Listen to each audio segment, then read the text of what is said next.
mean, it's a power move, so more power to you, John.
All right, everyone. Thank you all so much for joining us so early on Thursday for some Song of Rapture.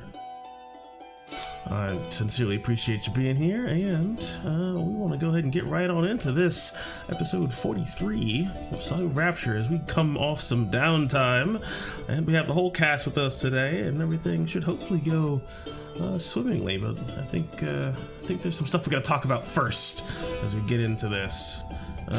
Monsieur Omen, what are we looking at with all this?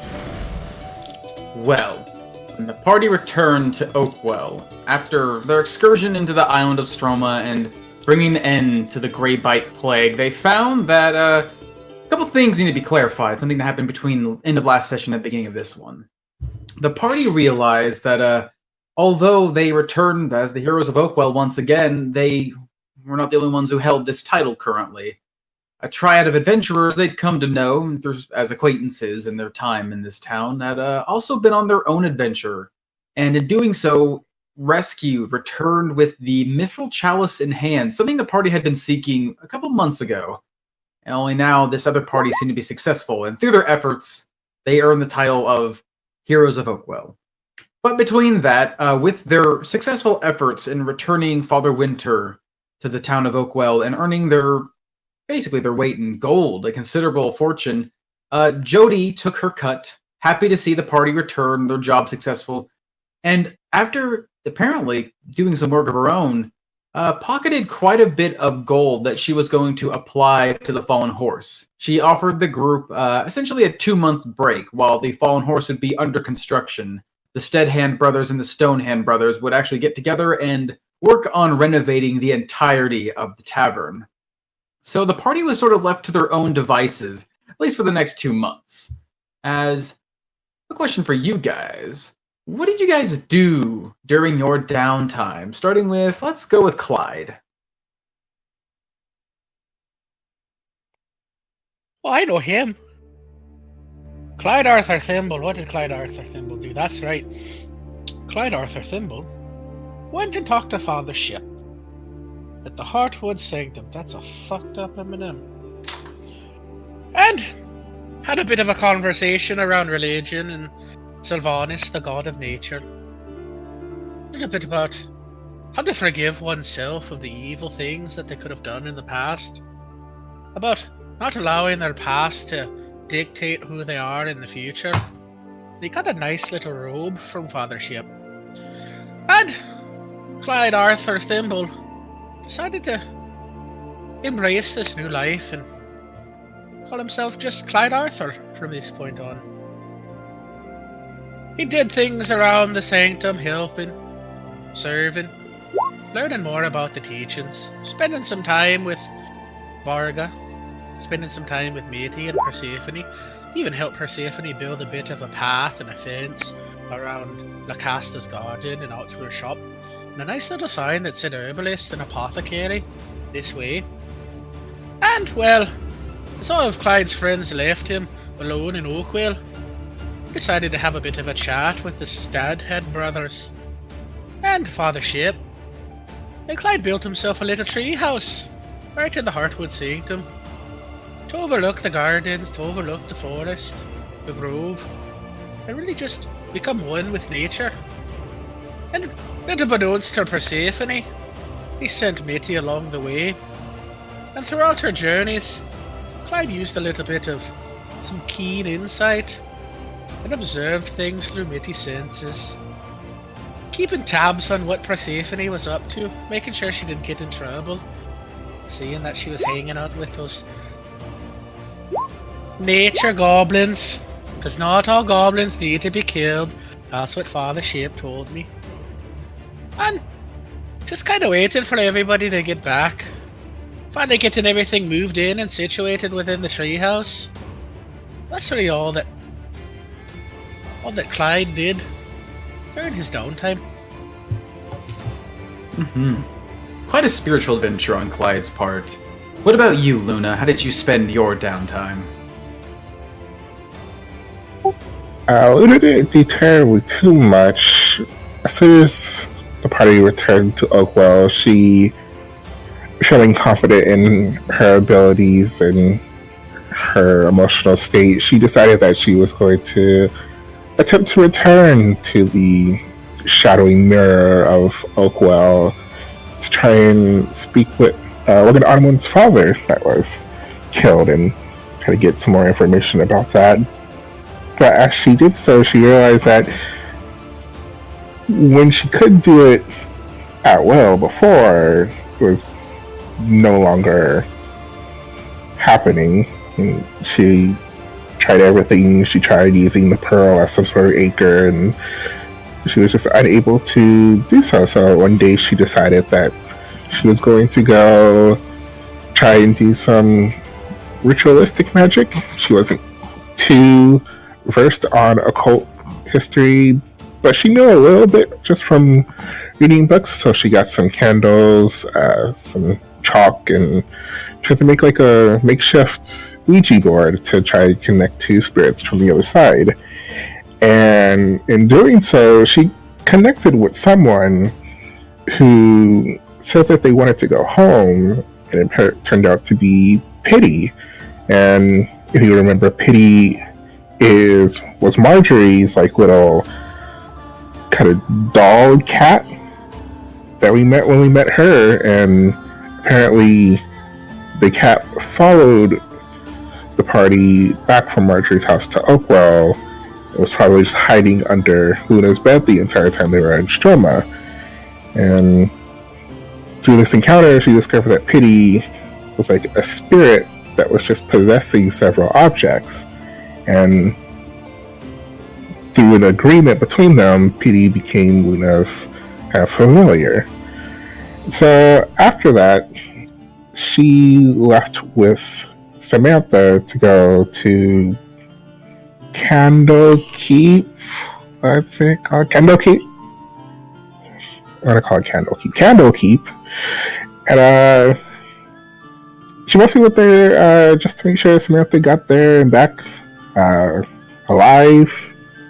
She didn't want Gregory to go because Gregory has been away from his family for far too often, and she just decided she didn't really have much else to do, so she was just going to go with her. And she went there. She went shopping while Samantha went to the library, and she met up with this kind of wand making shop, and she was mostly going there to see if they had like just magic wands to do something interesting, but they were mostly just for focusing someone's slight magical talent. And since Luna herself doesn't need a focus, there wasn't really much for that person to do for her, but the shop owner was very interested in Luna being a focus in herself and took a strand of Luna's hair to try and do a bit of research. And then after that, she just went clothes shopping, and then the rest was basically up to Samantha.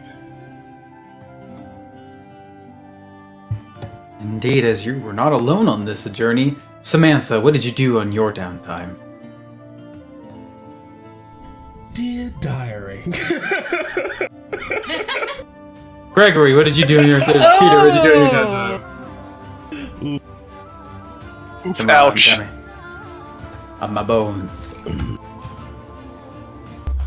So I spent some time in Oakwell and talked to Mayor Autumnwood about what the Valiant Seven had been up to lately. I also picked up an Irish accent from nowhere. I expressed great interest in potentially celebrating a holiday that means a lot to me. Argos Day, a celebration of goodwill and sharing and thankfulness, and most importantly, a lack of greed, with dancing and feasting and giving thanks for the events since the last year. The mayor was hesitant at first, but he realized it would be an excellent opportunity to reopen Oakwell and show just how in control of everything he is. He said he'd happily help with this effort and invite nobles to come enjoy Argos Day. So with that out of the way, I confirmed my plans and efforts with Luna and Gregory in regards to getting more information from the White Sands, and on the events / omen on Stroma. Gregory gave me the Mark of Inquisition in case it could be helpful, and Luna gave me her company on the roads ahead. We met up with Timbermaw and Marrowtooth, and they filled me in on what had happened in the south to the Embergrin, and they expressed how much harder it had been for them to move around undetected. Seems like people are looking for goblins. Other than that, covered them up in some large cloaks and just continued south. The travels were easy, comfortable, nothing really crazy happened. All things considered, Luna made for quite pleasant company. Apparently there's some sort of spirit attached to her now, or something of the sort. Seems to really enjoy teasing Marrowtooth. The connection to death and the Shadowfell is interesting and useful. She did genuinely seem to enjoy my true form as well, which was nice since Gregory is so perturbed by it. Getting to Cradle Keep was really cool. It's a really marvelous city built out of the mountains with immense walls and a rather pleasant community, though I didn't spend a lot of time getting to know people. I hurried to the library to troll through old scrolls and consult the aid of what are called tome keepers. It was droll work for a while, but with some apt application of magic and silvered words, I was able to get some rather in-depth information on the Maw of Hunger and demons and the White Sands. Things that, while not immediately useful, do contextualize a lot. I also bought some light Alpecian robes and a light veiled outfit for Argos Day and any warmer days in the coming months. Sheer black silks with golden accents would look fabulous. In addition to that, I sent word to all of my loyalists, hoping to hear from them soon, sending off a flock of eagles into the White Sands, and letting them know to write back to Oakwell. Now we wait. On the way back, I got to talk more with Luna and talk about the Shadowfell and demons and ghosts and all sorts of wonderful topics. Returning to Oakwell was a relief, as I stationed my goblins to the north of town towards the rumored lands of the Centaurs, hoping they'd avoid the bands of goblin hunters combing through the Elderbark. Now, to prepare for Argos Day! Alright, quite a busy time you had. What about you, Javen? The far-traveling dragonborn of the group. How did you spend your downtime? Can I clarify something? Yeah. Oh? I don't think it was the Mark of Inquisition. I think, like, we handed that in, because we're not in our Inquisition anymore. Mm-hmm.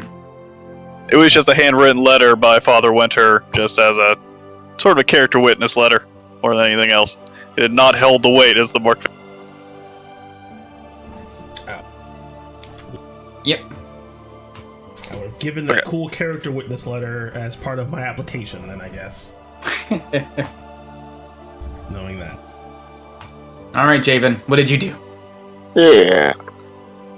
Javen, after talking a bit to Jody, handing in his, there's sort of agreement for Javen to find Pearl Sugar.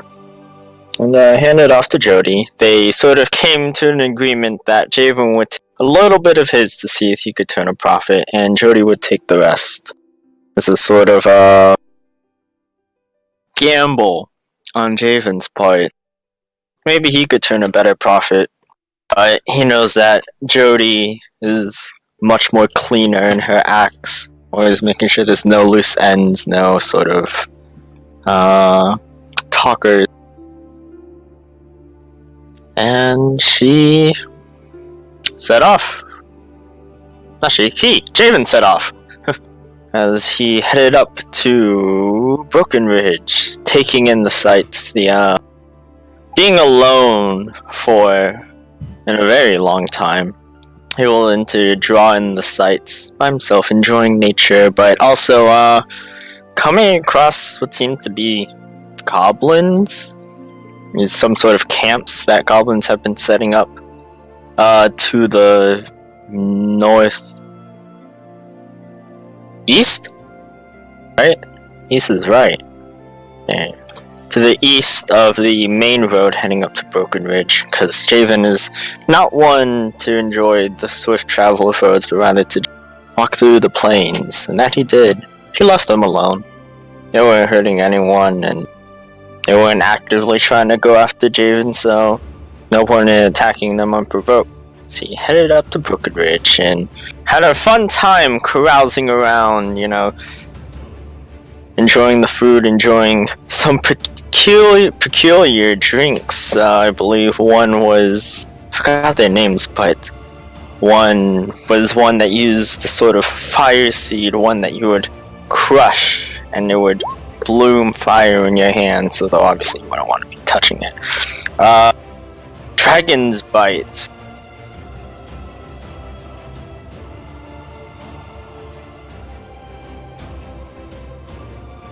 Pulls down your fingertips. There's the milk one. That one. There's the cream one, full of alcohol, basically Irish cream. I can only imagine. But it, that's the one that made you sleepy? Hey, this is the one that is like the nap time drink. They drink alcohol before they go to bed. Makes too much sense. There was one that seemed to be a tea infusion. One that tasted like alcohol at first, but then it left a pleasant and soothing aftertaste, maybe like the chamomile tea or something of that ilk. Very pleasant. What's the other one? What was the last one? The bubbling one. The one I forgot the sensation that it gave. It was like all bubbly, looked a bit like acid. Interesting. But they were all pleasant drinks. Javen enjoyed with the side of cookies and quiet about buying one of them, but he deemed the price too cheap. Javen's a brewmaster. He doesn't need to buy other people's brews, he can create them himself. So he did. He set out an idea in mind of what these drinks and what their effects are, but totally wants to make them on his own. He doesn't want to buy someone else's. He'll make it himself. So he set off and enjoyed a lot more carousing, you know, heading, basically bar hopping, going from place to place, spreading the tales of the Valiant Seven, using his little illusion pipe, giving off little pictures of what happened. Gained quite a following with all the tales, but just as quickly as Javen entered town at the beginning of the day, he left at the end.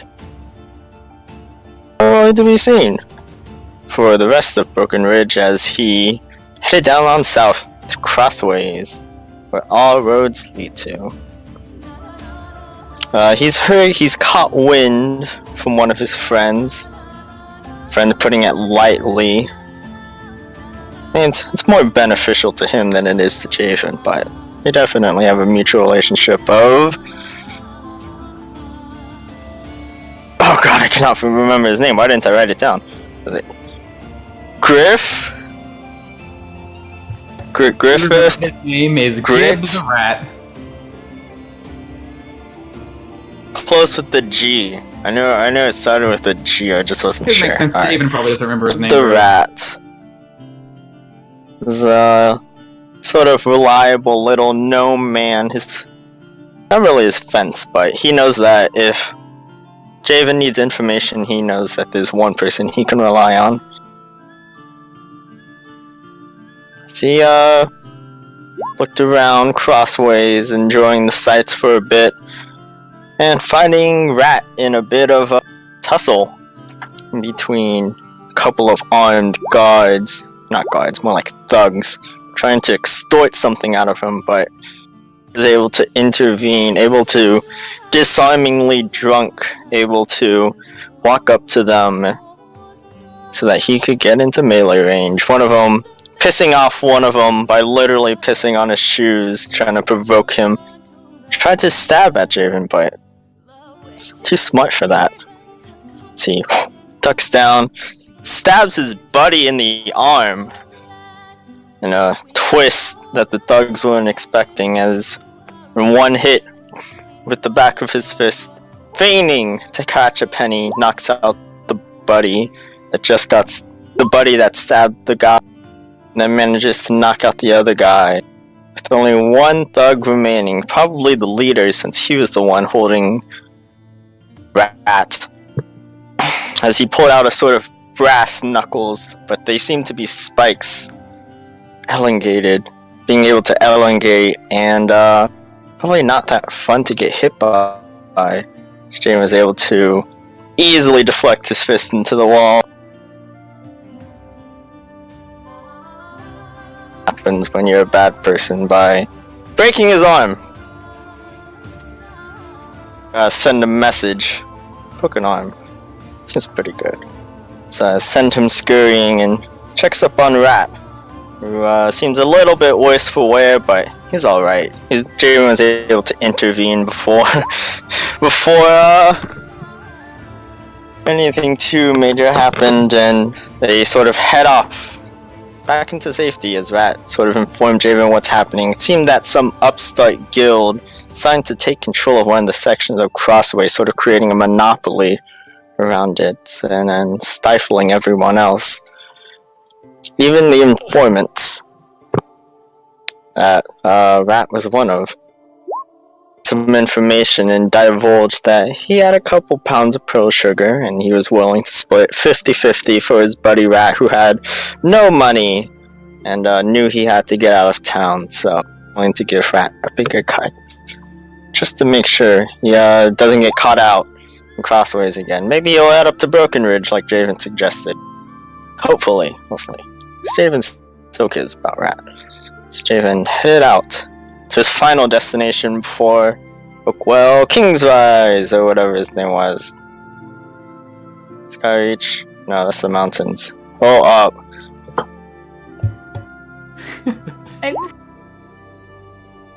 Oh, Peter. What is it?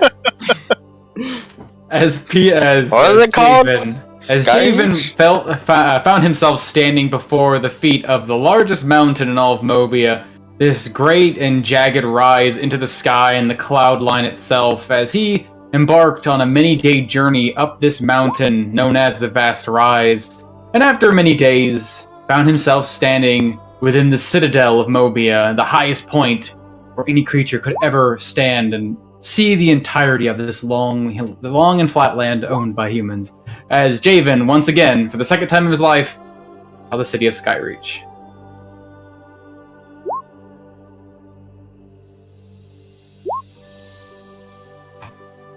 But what occurred in Skyreach is a bit contained, something that Javen took in personally and possibly hold on to for quite some time. Not simple things that could be easily shared with, well, not only his new friends, but the people of Oakwell as a whole, as there are things stirring in Skyreach.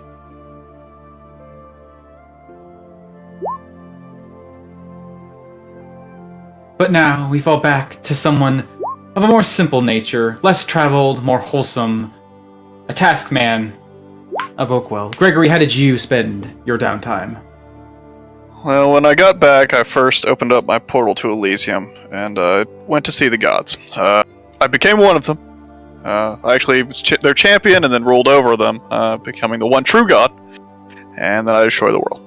Because I was just... Alright. Hi now. That's Sunday, okay? That's Sunday. Soon.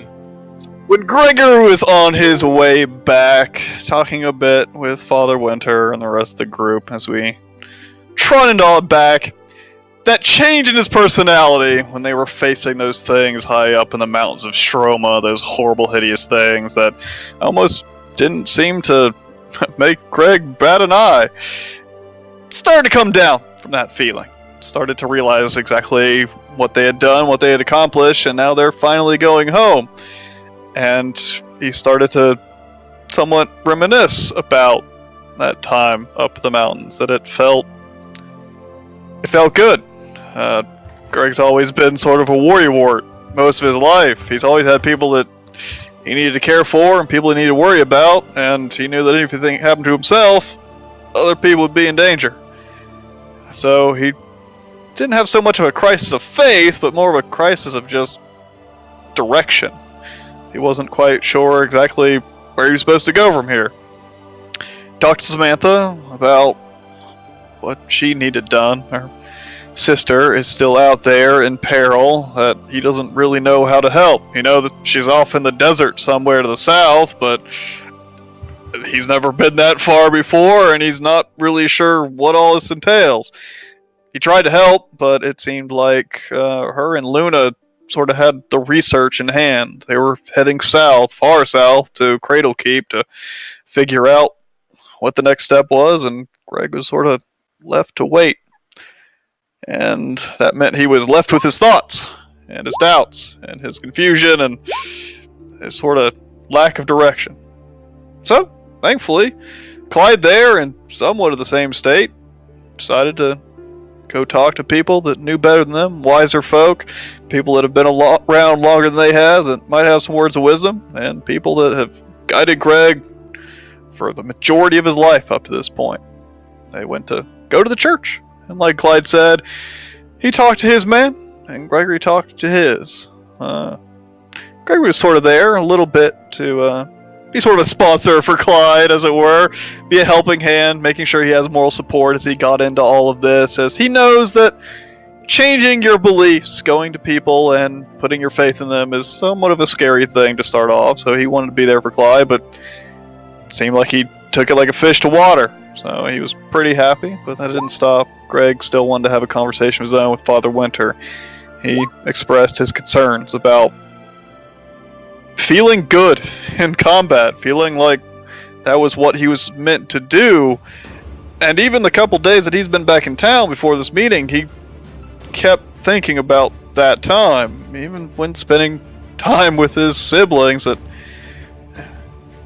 in the past he would give anything for just a minute more, and he was always pulled away by things he had to do, but now his mind kept drifting off to the next thing. He felt uneasy, impatient. He was always thinking about what Samantha and Luna were up to, when they were going to get back, tell him where to go, what Jody might have a job for him. He almost got to the point where he was hoping someone would just knock on the door with some terrible thing that happened that he needed to go help with, even though he knew that it's not the right way to think. Wishing that bad things were happening just so he'd have something to fix, but he couldn't help but think that way. So we talked to Father Winter about it, and got a different side of the story. Learning about what his siblings were up to when he wasn't around. Where his siblings, although they missed him, they weren't sitting and crying when he was gone. They weren't worrying and just waiting. They were having their own lives. They were strong on their own, and deep down Greg knew this. He just, I don't know, maybe needs somebody else to say it. So, he went and had a conversation with the kids. Told them basically the same thing he told them 100 times before, that things will come up, Greg will have to leave for a time, and they'll be on their own for a bit. But it was a little bit different this time. It wasn't the heavy-hearted conversation of something that Greg had to do and he wished he didn't. It was more telling them this is just the way it'll be, probably from now on. That through all of this, Greg's realized that he can do things that others can't. That not just his siblings rely on him now, that he won't be able to sit idly while things happen. And he might actively seek out, well, the evils of the world. That he can't just be their brother anymore. That he's found a calling, just like they are who they are, their hopes and dreams. Greg's finally coming to realize who he is. That he needs to become more than just a brother. Even though it hurts him to say that, he's probably going to have to leave their lives more and more as the time goes by. But they understood. Some more than others. Nina, still a bit young, maybe not fully comprehending exactly what that entailed, but so be it. And with that, Greg moved on to prepare for whatever came next. He knew that whatever Samantha and Luna came up with, it certainly wouldn't be safe. So he went to Dorman, his good friend in the forge, the one who taught him blacksmithing, and just asked for a place to work, like he did before, but this time he needed to work on some new armor. And even asked for Pip, get some assistance, try to fix up his armor, take the forge-hand halberd that he was wearing before and change it, make it more defensible, something heavier, something that could take just as much of a beating, but give a little bit more protection. But he didn't want Dorman to go out of his way to make it for him. He wanted to forge it with his own hands, even how unskilled he was. So, for a good time, for weeks, he worked on that every day. With the Jody's shop being closed, he didn't have much else but prepare himself. Time coming up. Besides that, talked to the captain about the situation with the hobgoblins, and with the return of the Mithril Chalice, the hunts going on through the lands. It seems like it's relatively settled. And Gregory was happy about that. But still, there's that nagging need for, well, he's forged a blade, he's forged armor. He can't let them just sit and rust now. He needs to use them.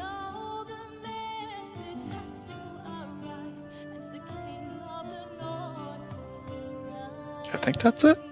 Did I forget something? I think that's about it. After some decision-making, Gregory dedicated most of his time to forging together a stronger set of armor. And I guess while I'm sitting around waiting for people to come back, I'd just be helping probably just other groups in the area hunt down goblins, trying to make himself useful, as he usually does. Okay. Last but not least, we come down to Persephone, who was quite busy during her downtime. What did you do? Persephone doesn't know how to vacation, but after defeating the Grey Bite, something she had been wanting to do for so long, it was time to try to relax. Before going back to Oakwell, she needed to find a new way for herself.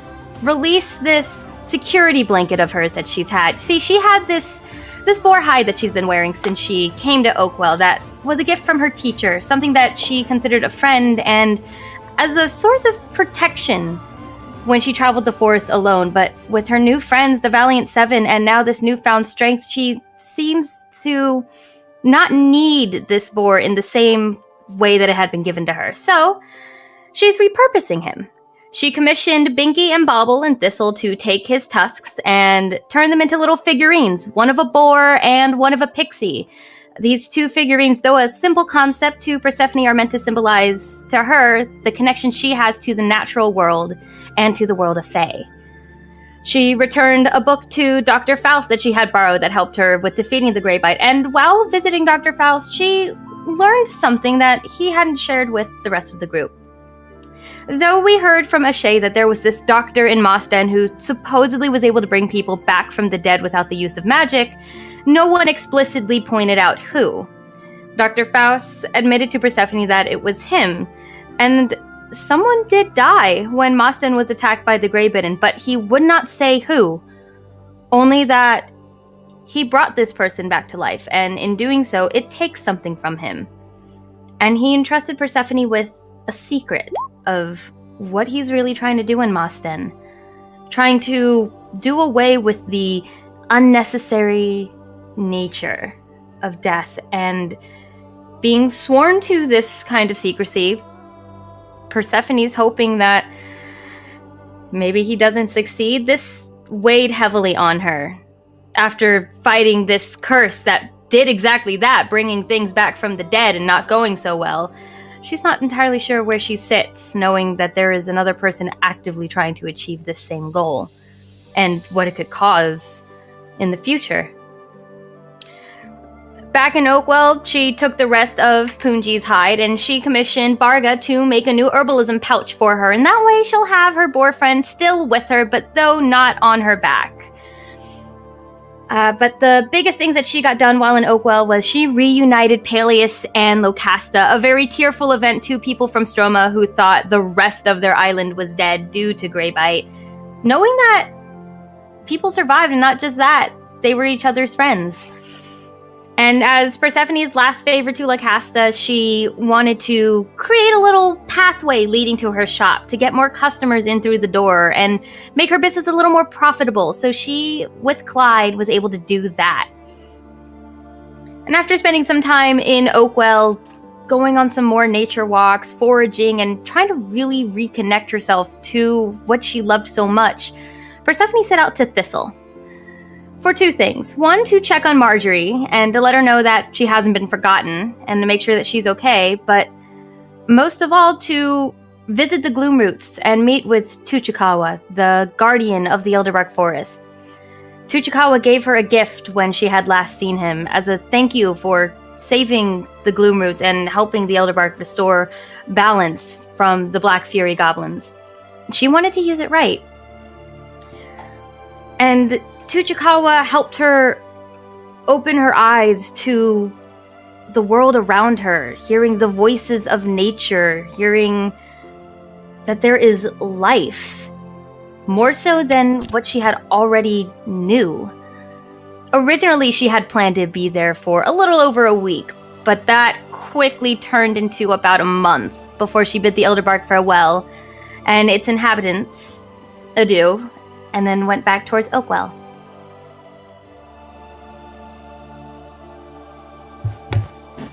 And when you return back to Oakwell, Persephone, you have about a day to sort of settle back in before... Well, it seems that since you've left, the populace has increased. There's been this surge of people entering the town that you've called home. People from all across Mobia are beginning to swarm in, not too different than when you first began this, well, considerably challenging journey of yours. As it seems like a certain celebration is coming to fruition. The numbers are high, the population is budding, and the air just seems to be alive with this, well, I mean, similar to before. Kind of music.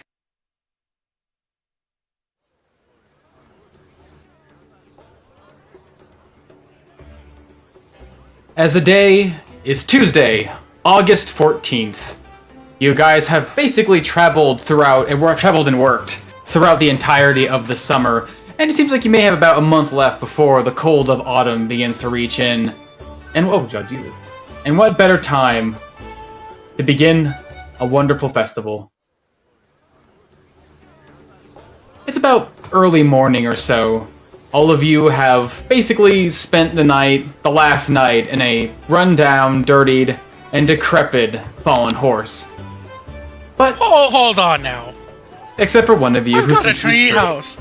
That's right. Some of you decide to sleep in a bit more luxury. But, however, this is the last morning that you'll have to basically wake up in a sawdust and stone-covered fallen horse. As supposedly, today is the day that Jody, although she never said exactly when, will unveil the new inn. What are you all up to? We're still allowed to sleep at the horse? Yeah. Ah. I'd head over there from my house early on, not knowing the world Jody wanted us to be. But I'd probably just get some breakfast on the way. There's some stalls out on the streets or so. I'm supposing with everybody about, people are selling food. I grab some food on the way and just hang outside, just basically out by the main road. Not really wanting to go in with all the sawdust and shit. Yeah, just hanging out, having some breakfast, waiting for everybody to wake up in the morning, and seeing if Jody's gonna show up. Mm-hmm. Yep, as you're walking through the streets, Greg, it is packed. It is Monarch Festival level packed here. Kind of surprising how this thing just seemed to spring up out of nowhere. This day isn't anything that Oakwell usually celebrates, and yet now it's just about as big as their most popular festival of the year. And again, yeah, easily enough, you could be walking down the main street and you'll just see stall after stall after stall of all sorts of exotic foods. Most of them just seem to be roasted meats, but there's a whole assortment of sweets. These little soft, almost crumbling pastries mixed with this like pate of nuts and covered in this glaze of honey. Something that looks delicious, but God, you've never tried it before in your life. This is not Oakwell food. Yeah, feeling a little bit adventurous. He might try some. Good stuff. And it takes it. Not doesn't taste too bad. It's kind of an acquired taste, really rich, really nutty. But hey, maybe you can learn something from this new recipe in the brain. As you make your way to the Fallen Horse, where everyone actually seems like they've already gathered up. Jody has been spending most of the morning cleaning up the dirtied, although still somewhat new, Fallen Horse Inn. You see it staying before you, Greg. It's been covered in tarps in basically long sheets before, sort of to keep out the elements and otherwise maybe a way of Jody's way of advertising this place to hide its appearance from the rest of Oakwell until it's revealed. But you can tell it's been different. The small inn you've worked at for many, many years is much larger now. It stands 2 floors high. And no longer this sort of small, decrepit building where the walls are starting to crack, the floors were creaky. It's been rebuilt from the ground up. As you open up the door and you see, sweeping behind the now larger bar, is Jody, along with the others who have basically taken residence up in this new Fallen Horse.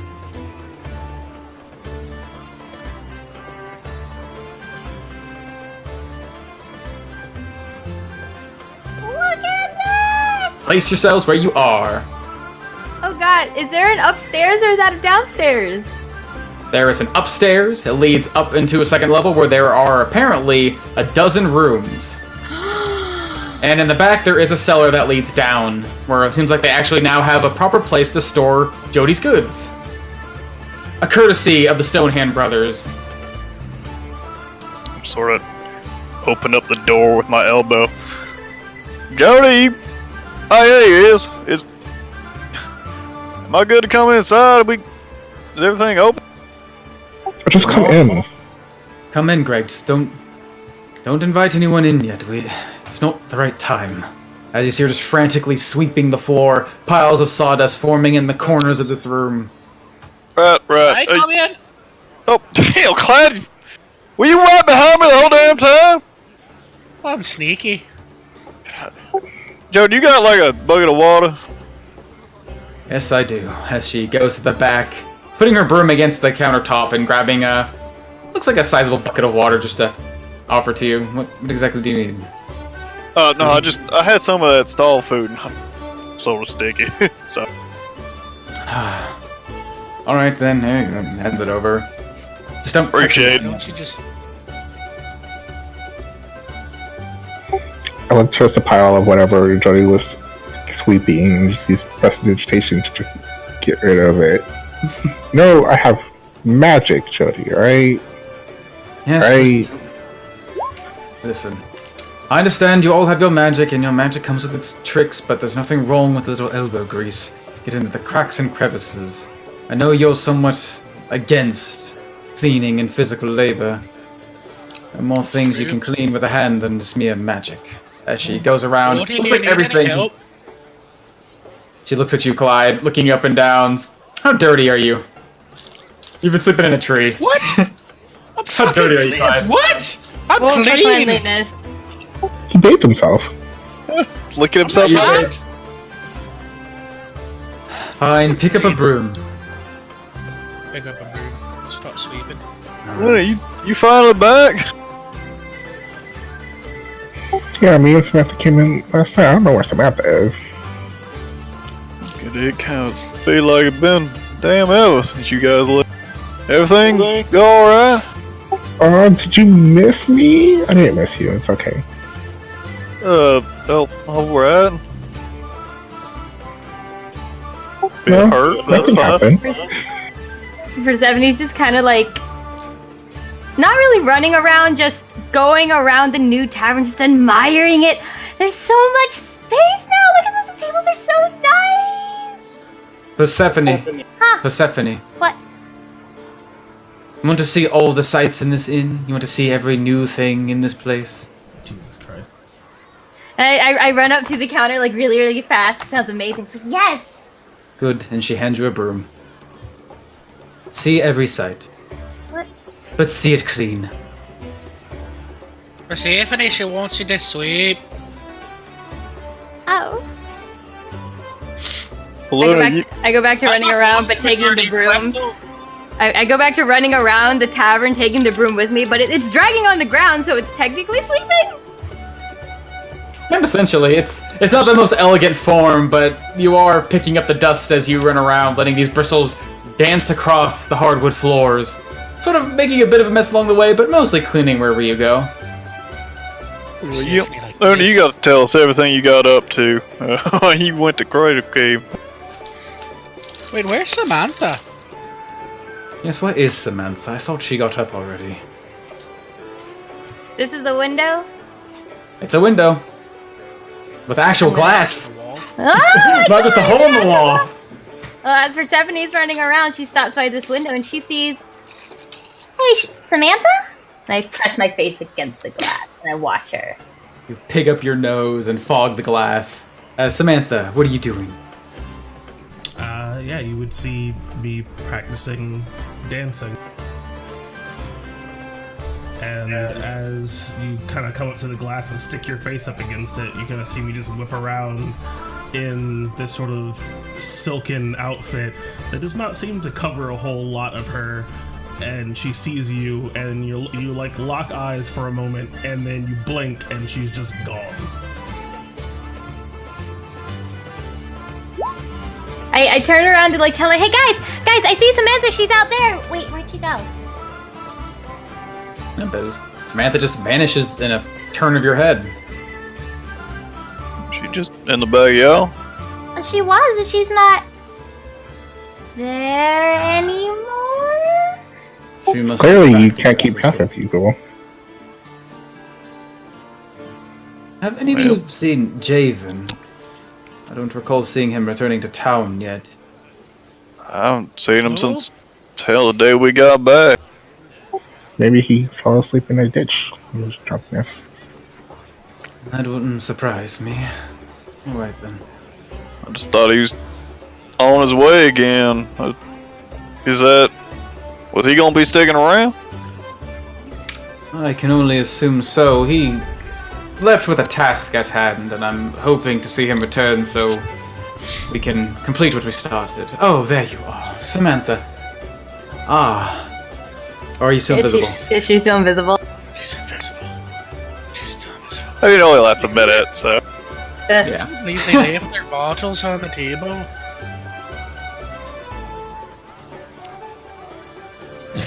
There goes the dog! Goes to the ground. Just licks this invisible thing.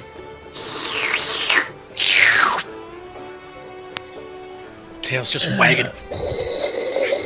What the hell? I sort of The adjust best. my mask for a moment before letting my invisibility drop and just popping into existence. Ah. You see me wearing the what looks like the normal garb that I'm always wearing, the sort of mixture of armor and black cloaks and etc. Oh, there. But Hello, there's a Samantha. definite appearance of like almost exhaustion, like I just got finished running around town or like something like that, as I seem to have a bit of sweat and flushness to my face. That's about right, Samantha. How you been? We have been back in town for... How long have we been back? Luna Could've said been you more just than got like back a- last night. Yeah, about a night.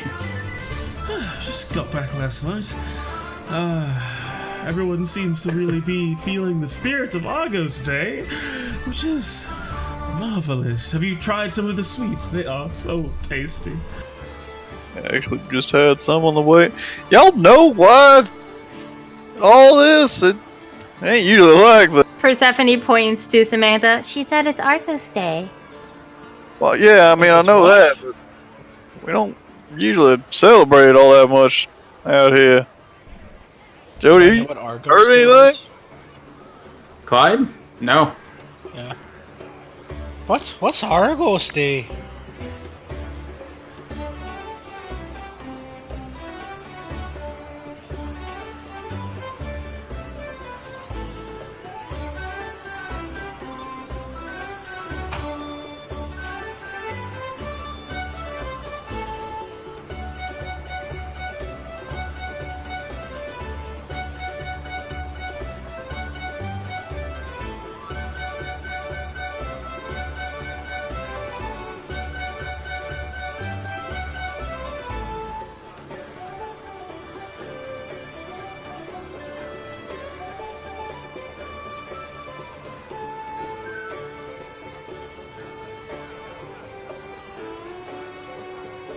hell did you Luna get up to in Cradle Keep? You host a festival. Well, I did that I've ever before I seen left. Samantha this happy. I don't trust it. Don't you trust Been Clyde? holding out on me this whole damn time, ain't you, Samantha? What do you mean? I don't trust that Samantha's this happy. It is out of the ordinary, but regardless, I must thank you, Samantha. This is a very opportune moment to bring many people to Oakwell and, well, begin anew, as it is. Give everyone a fresh set of eyes on the rise of the fallen horse. Indeed, I hope I didn't put too much pressure on your renovations to have them coincide so perfectly with this celebration. But I am Oh truly yes, it seemed excited. to work out outlandishly perfectly, as she gives you a kind of a suspicious look.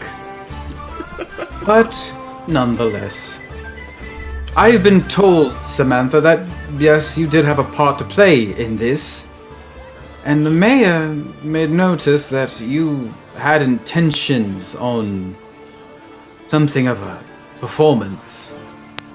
Is this true? It is.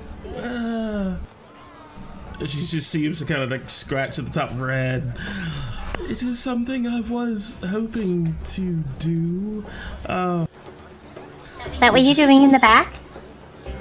She just sees Persephone just kind of like getting up close to her face, and she just kind of pushes her away. Jesus. Yes, I was hoping to put on a bit of a performance. It is customary to dance, and there are a lot of things I sort of owe this town, and my pockets are not that deep. And, well, Argos Day is about going beyond the measures of gold and gemstones and giving things that mean something, and I wanted to give a performance to Oakwell, something that means something to me and my people. I see. And this is going to be a performance for everyone here. The entirety of the town. Everyone that can see it, I guess. I see. Alright. Everyone, you have a job. And she points to you, Samantha. But not looking at you, but keeping her finger aimed at you. You're going to help her with this performance. Offer whatever aid you can. It's going to be big. I can clap Samantha? for you. You are in charge of this. As she hands you the reins. Oh, you didn't have to do that, Jody, but, well, that'll make this a lot more interesting then.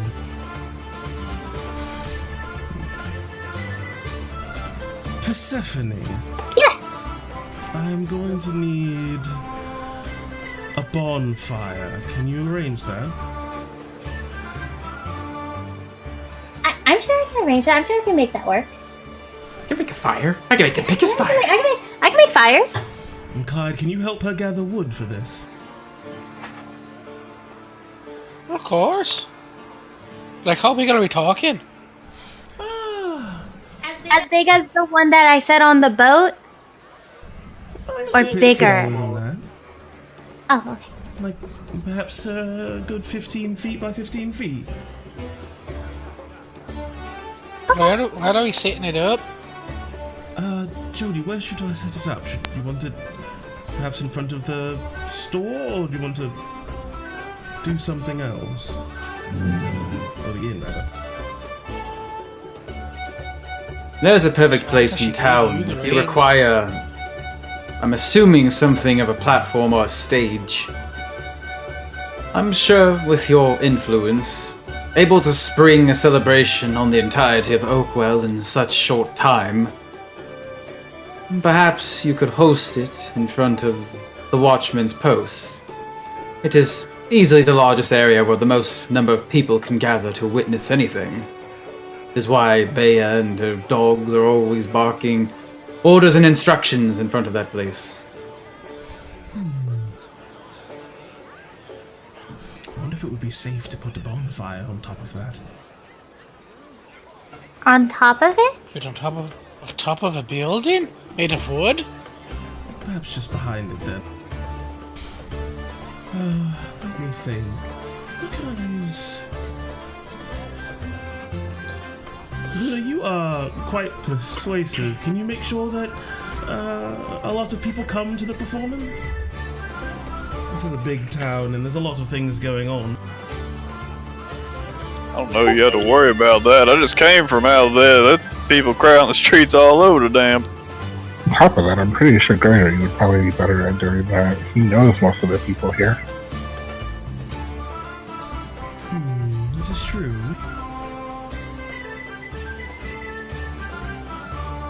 I mean, I could spread the word, sure, yeah. This would be perfect then.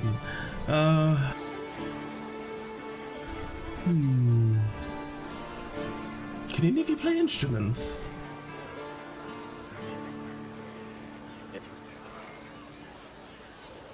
Okay, I think A lick. that's the case. As Javen, what are you up to? I don't know what I'm up to. What's happening? We're all at the fallen horse. Okay, yeah, well, I've been trying to fix Discord, so I have no fucking idea what's happening. Perfect timing, as Samantha is dishing out roles. Apparently, Jody has given her full authority over this performance she's gonna perform during the middle of this festival, and she's sort of giving everyone a job to do. And she just asked a very specific question: is there anyone in the group who can play an instrument? As the doors open wide to the fallen horse, and in steps, light on his foot, almost dancing as he moves, a dragonborn with a horn in his hands. Holy Javen was here. It's more jazzy.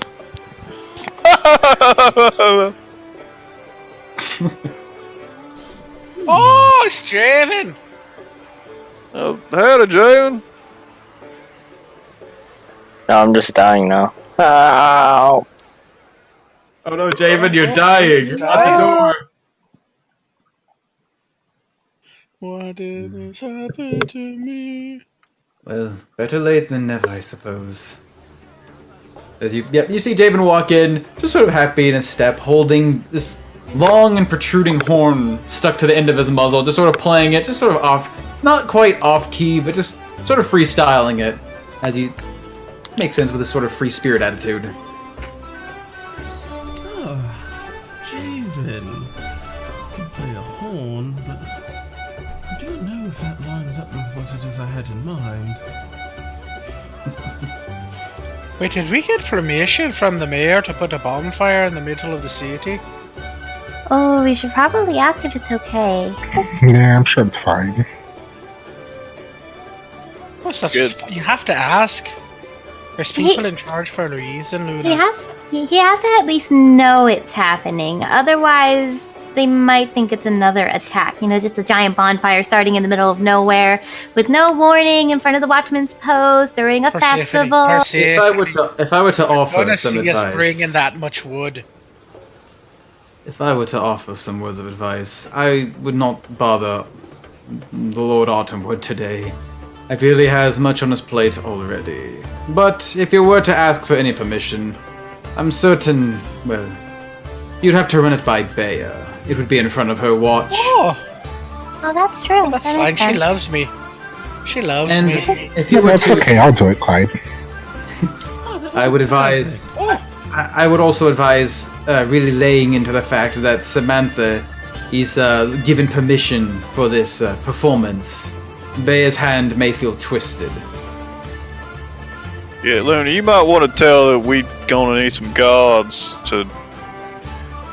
Again, there's a whole lot of people out there. If you set a big old fire, somebody probably gonna get hurt if you ain't got people, well, playing sheep. that's true. You need to cordon it off a wee bit. I mean, if they get burned, that's their fault, isn't it? Well, what about the children, Luna? Okay, so Shouldn't need many, maybe like 5-10 men. Watch the crowd. I'm sure I can find a few. with a decent amount of space. So, Persephone and Clyde, you handle getting the arrangements for the bonfire. Luna, you get permission from Bea and get us some guards to help keep everything under control as she kind of like looks over to Gregory and Javen. Javen, can you play any other instruments besides that horn?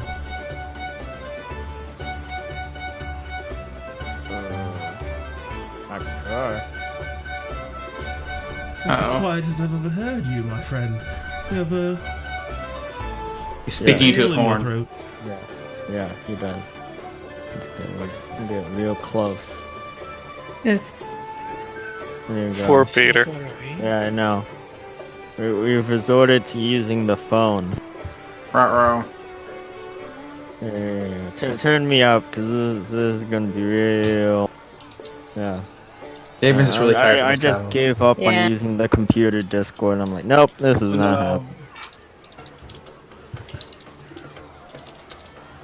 Oh, Samantha, when this happening? Tonight, I'm guessing? The sun goes down? Alright.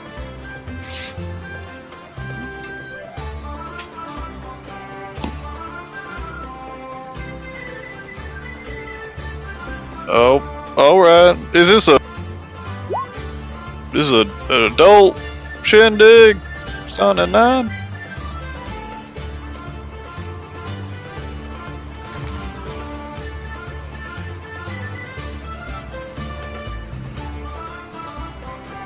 Alright. Understood. You mind if I'm out most of the day? Jody, are you need anything else for me to do throughout the day? Cause I might grab the kids and check out what's going on. I'll spread the word while I'm out there. Just take the chance. Certainly. Simply do whatever Samantha needs of you. Offer your strength to her. And if she needs nothing else, then the day is yours. Oh, You'll give alright. Nina something sweet. I hear there's something covered in honey and syrup out there. You see her sort of almost like, you can see her like wipe up a bit of drool from the edge of her mouth as she says that.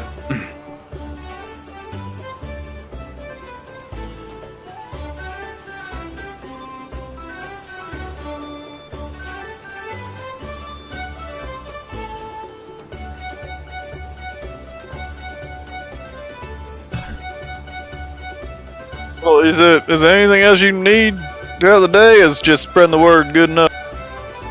Spreading the word would do fine.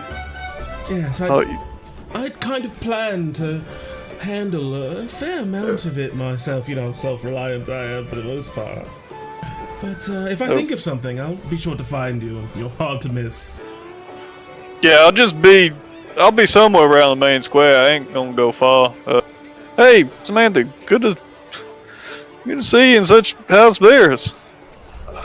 I'm guessing this means trip went good, right? You got good information or something? I got pertinent information, yes. I have not heard back from the people I reached out to further from Cradle Keep. But Argos Day means a lot to me, and I would be remiss to not celebrate it properly. Oh, alright then. I'll go grab the kids and start spreading the word then. I'm looking forward to it. I don't have to do anything the performers do. No, just attend. Enjoy it. Oh, hey, the gods. Alright, I ain't much of a dancer. Alright, I'll see y'all later tonight then. Good to see everybody. Javen, good to see you back. It's been a bit. I didn't know if you even come. Well, anyway, I'll see y'all later. Be safe. Yes, Javen, as you step forward to the edge of the bar, she sort of leans over the side. How was your excursion? Was it successful? Oh, yeah. Something's brewing. That's what. I don't mean the good kind. Really?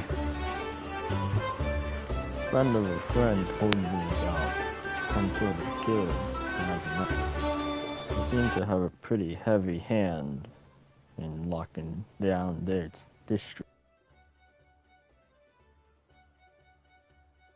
Sounds like you're speaking of the Gilded Coffers. Did you cross their path? Did you... And she gives you a very stern look, Javen. What happened, Javen? I suppose I should be glad I'm not forget. Let's see. An informant of mine, seems that they're after some sort of information and they're trying to round up those types of people. Mine got caught in the crossfire and had to bail. They aren't too happy about that. I can't imagine they would be. As you can see her brow furrow with very evident worry, something uncharacteristic of Jody, who usually keeps this sort of stoic face. As long as you did not make too much of a scene or give away your name, I would not go crossing the coffers so easily, even if it is to save an informant. Their hand is growing wide, and I believe they're reaching farther than they usually have. Be wary, Javen, as in this time, she proceeds to sort of talk about the arrangement you made, and gold is traded between hands. As Javen, you make a considerable fortune. Oh, yeah, I make a lot of money. Ooh. 8 million gold pieces! Javen's holding out on us. Yeah, I am holding out. Everyone just left. And it's like, oh, okay. Okay. Happy Argos Day! Oh, okay. More for me. Yeah, honestly, as Javen reaches reaches behind him and pulls out a barrel. Here you go. The last 2 months. It's ready. Enjoy. Though I do, as he sort of takes it back slightly, I have a request for you. You ever hear of fire seed? I've heard of it. It's usually used by those who enjoy the smoke and vapors of the far-off lands often use it to, burn their ash and their incense without the need for a fire starter. Why, are you... What interest would you I have heard in it? something, encountered something interesting. Now I want to try it. Someone fermented it. Made it into a drink. That's got me thinking. Really? Oh yeah. You see like this sly grin just grow on Jason's face.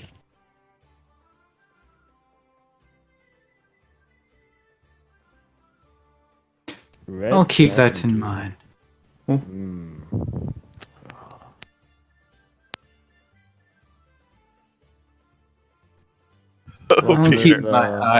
I'll keep my eyes open, Javen.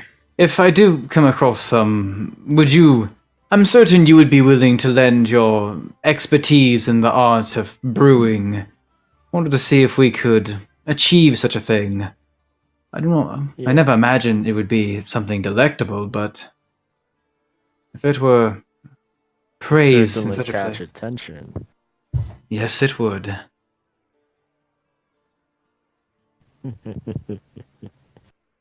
All right then, Dragon Man. You weren't here when I said it, but for the day, Samantha is in charge, and she may require your swift feet to carry out whatever errand she needs of you. I'd be quick to follow after them. Yeah. What is this, whatever Argos Day? To be honest, I am not really certain myself. It sounds somewhat familiar, but I am not one to follow festivals. But I really don't care. It brought people to Oakwell. It's bringing people to the inn. Oh, yeah. Fine by me. We could be celebrating the hells themselves, as long as we get people.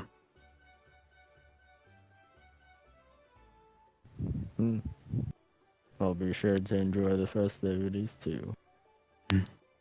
I'll enjoy them from the inside of the inn. Though if you do have a chance, bring me whatever that thing she called it was. Cut off the sweet thing. Bring me one of the sweet things if you would. I would appreciate it. As you see her again, wipe the edge of her mouth. Of course. Sounds delicious. Of course. I'll be back. Save me some.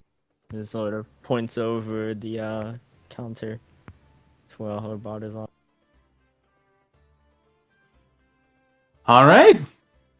And I as think I made David a walks... mistake as a player. I guess I've never actually heard of Argo's Day, right? I mean, roll me a history check. Yeah. You Okay. like reading stories. You do like reading stories. You've heard the name before. It's a celebration that's passed through your ears. Never one that's ever settled in Oakwell. Seems like it's something they probably celebrate often, maybe the King's Land or somewhere closer to Skyreach, but supposedly it's celebrating kind of a man's change of heart, so to speak. I'll bet all you know, but it never came to Oakwell before. And now I guess Samantha decided to haul this holiday in, and well, it's bringing all sorts of new interesting people into Oakwell. So I do not need to retcon what I said. No. Okay, good. I said it I won't see. be like, oh yeah, I've heard it before. I'm like, no, it doesn't exist. Samantha made it up. If there's any weird, outlandish or holiday you would have heard of, Greg, it'd probably be Argos Day, considering your values and your views. Gotcha. Yeah. As you guys are left to your own devices across Oakwell with several jobs to do. And unfortunately, navigating this town is going to be quite tiresome, as there were tons of people in the street. Only those like Clyde who are able to navigate and basically use both the buildings themselves and his natural exploring abilities would be able to basically make it from one side to the other in decent time. Everyone else is having to sort of muddle with the people. Oh, I'm just going back alleys, boy. If Yeah, Clyde's gonna nice. go run off ahead of me, I'm just gonna turn into like a small woodland creature and just ride on his shoulder. Your body becomes this puff of fur. Looks like it would have been like dark brown or beige, but instead it turns green as if your body's covered in grass as you hang onto his shoulder as a little squirrel. Alright, come on for a symphony. We'll get the stead hands. Get some wood. I've got all the equipment that we'll need. Okay. So what As yep. you need to learn, Sam? Huh? What instrument you need me to learn? It's not a horn.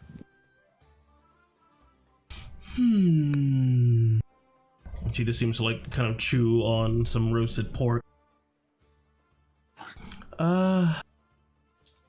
Well, the piece I had in mind for my performance is a bit further southern. I don't know if you have one. Do you just have a bunch of instruments on you? Want me to strip again? No, I don't need that. Do you have a fiddle, at least? That might work. No.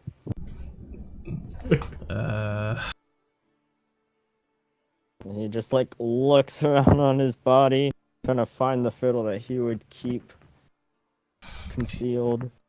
I don't know if you had something in your pack. Have you ever heard of a duet before? Jesus. The sort of flute of a sort. What now? A duduk. D-U-D-U-K. It's a flute. Or a type of flute, anyway. No. I don't even know what that is. Well, it's a... Because I'll be taking care of most of the percussion. Well, if you don't have a duduk and you don't have a fiddle, and you don't have any other sort of string instrument, then just... And she just kind of like comes up to you and clasps both of your shoulders. Just be sure to enjoy the festival, alright? That's all I need you to do. Meet people and Sure. share good cheer and, you know, have a good time. It is a time of celebration. All you had to say. Perfect.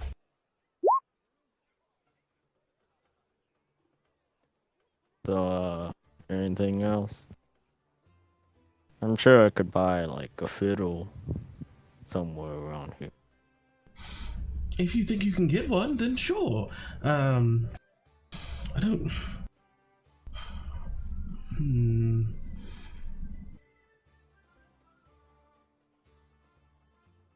I try to think of the best way to relay the music I had in mind to Javen, who doesn't have a fiddle.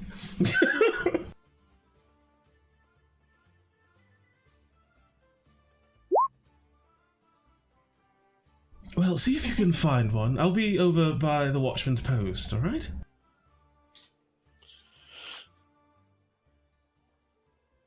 Alright then. What was that honey thing called again? Oh, you're referring to Cuttafee. It is. Okay, never mind. What does it look like? It's just a small little sweet pastry. You can smell it more than you can see it. It has a sort of syrup and honey on it. And I kind of just like look around for a stall that might have one or some. Oh, they are basically everywhere. It seemed like when this place was first being set up, they only had a few stalls, but after it quickly caught on in Oakwell, they've had to expand, and now the entirety of the main road seems to be aligned with things like roasted meat, and a lot of these, looks like it's the kataifi, but also looks like these small flattened round discs. They look like cookies, but they're covered in these crushed, basically pate of nut, and also this sort of sprinkling of a, looks like it'd be sugar, but something else. Ah, here you go. And it looks like they have some baklavas as well. Here, try this as well. At least I could reasonably pronounce that one. It's so tasty, honestly.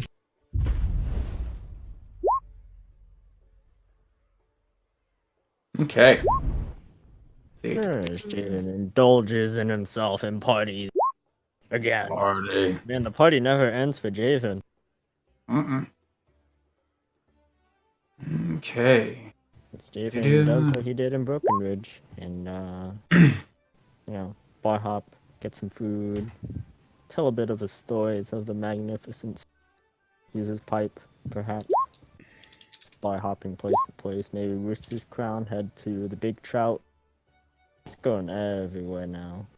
Oh yeah. In your general travels, Javen, just sort of enjoying the excitement and becoming a part of it. You managed to sneak your way into the Rooster's Crown. I remember last time you were here, you were somewhat thrown out after causing a scene. Something of a, whether failed or successful attempt at starting a bar fight.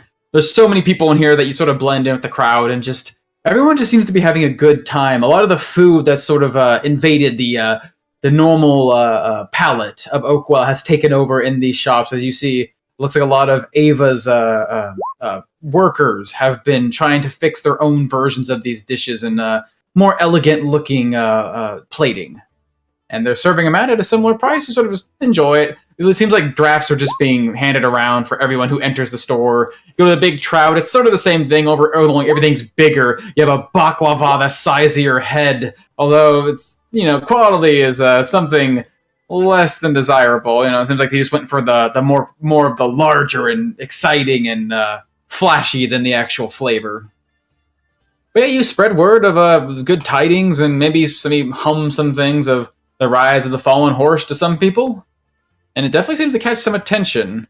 There has been talk about this inn that's covered in a large tarp, and no one's been allowed in or to be able to see it. And they're wondering when that place will finally be open so they can see how this decrepit inn has changed. And let's see. While you're doing that, Persephone and Clyde, you're going and gather basically wood from the said hands, getting some stuff to basically... Yep. Okay. To feed this fire. Otherwise, if we need to go out in the woods and get some more. Yep, I figured they'd have the equipment to harvest wood. Yeah, they definitely do have the equipment. If you want them to actually go out and get wood from the forest, they can happily help you. If you tell them that you're doing this for a grand performance for the set on by the, or I guess rather, orchestrated by the mayor. Oh, we definitely should go get more wood. It's better to have too much than not enough. Okay. And as you're settling all of this with the Steadhand brothers, you see Keith and Kent are readying their axes and excited that, well, they're kind of sad that they get to leave the festivities in the middle of the day, but apparently they're going to be part of a grand performance, helping set up the stage and the grand flames that will illuminate it all. And as you guys are beginning to head out from within the village... Oh, what's Well, I'm that? going to stop by Bargara and see if she wants to come with us.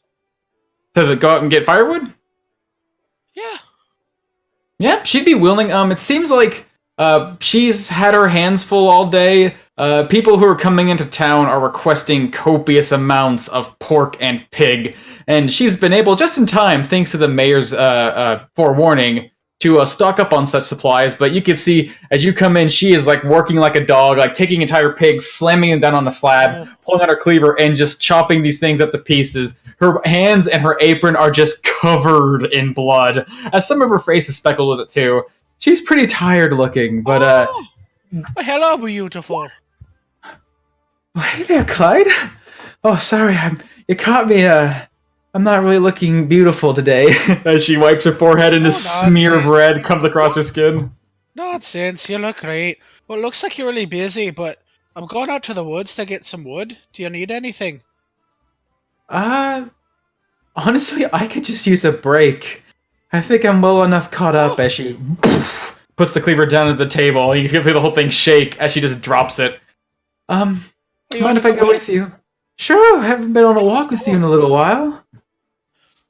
I Let me poke go my watch them. Have you met Persephone?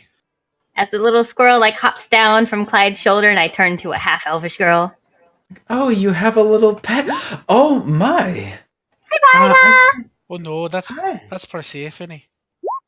Hi, Persephone. I think I've seen you around town before. I can hear your voice. It's like a soft little squeak sometimes. It's the cutest thing. I knew you were friends with Clyde. I don't know. I always thought I met you. As she extends a hand toward you, and then kind of pulls it back and gets a wet rag to wipe it off. Oh, I'm sorry. Bit messy. That's okay. I commissioned my herbal bag from Barga. Mm-hmm. Does she just not remember me? Is that what I should? No. I'm sorry. I don't recall ever maybe meeting you. Maybe we did. It's hard to say. I came in with a boar pelt and I asked if you could sew it into a bag that I can collect herbs with. Oh, that's right. I'm sorry. My mind's been on other things right now. I've been working day and night trying to get this all these orders filled for all these chefs across town. Been kind of exhausting. Of course, yeah. Did I ever give you that bag? Oh my gosh, did I ever give you your bag back? I've been gone for the last month, so don't Oh. worry if you haven't given it to me. But if it's done, I'll take it out. Oh, that's probably why I forgot. I'm so sorry, Persephone, as she goes to the back and pulls out. It looks like a pretty neat bag, although it's it's pretty rudimentary looking. It definitely looks like someone just took the entire hide of a boar and sort of pulled it together into this bag, its arms and legs and the edge of its mouth pulled together and sewn into this massive, like, that is twice as big as you would normally get from a pouch. But considerable size. It's a very interesting request. I gotta say, it came out, I think, pretty nicely. I'm gonna take it. I'm just smiling. It's like, he's beautiful. Thank you so much. Oh, no problem. Okay, you guys... I'm gonna go clean up for a little bit. I need to get out of here. It smells like blood in here. It's kind of making me lightheaded. Oh, As she Okay. spends some time cleaning up, coming back, wearing her usual rudimentary garbs, just some simple leathers, and joins you as well as Keith and Kent, the large, muscular brothers of the Steadhead family, and you guys head out into the woods. Although along the way, you do notice there are tons of people in the street, especially around the shopping district. It seems like even though there's food to be had, there are tons of people eager to try the wares of Oakwell. And one person especially stands out to you, Clyde, with your eye for people. Off in the distance, there's a man who shines like a beacon. Bright skin, almost pale as snow. You almost think, oh, that's that elf guy who came back to town with, but no, he has no hair on his head. His body is covered in this like tight black leather, like a fancy suit. And his eyes gleam. No, it's not his eyes themselves, it's what he wears upon them. As he has a pair of spectacles, he seems to be walking between all of these shops with this long scroll winding down his arm, with a quill in hand and just sort of taking notes on the things he sees. As this rather strange, pale, and almost sickly-looking fellow seems to be making his way between the shops. He doesn't seem to pay you much mind unless you stop him, but otherwise, he's sort of a stranger you see in town. Wait, do I recognize him? Roll me a history check. This will be fucking wonderful. You do know him! That's Peleus! That's not Peleus. Yeah, it keeps looking like he is. Like, you just turn around and you see this pale face with pointed ears, just sort of going about his business, wearing these dark clothing, just like that other elf guy did. But this one seems to be... Well, no, every time you look at him, you almost think it is, until you see the glasses. That's not him. You have no idea who this guy is.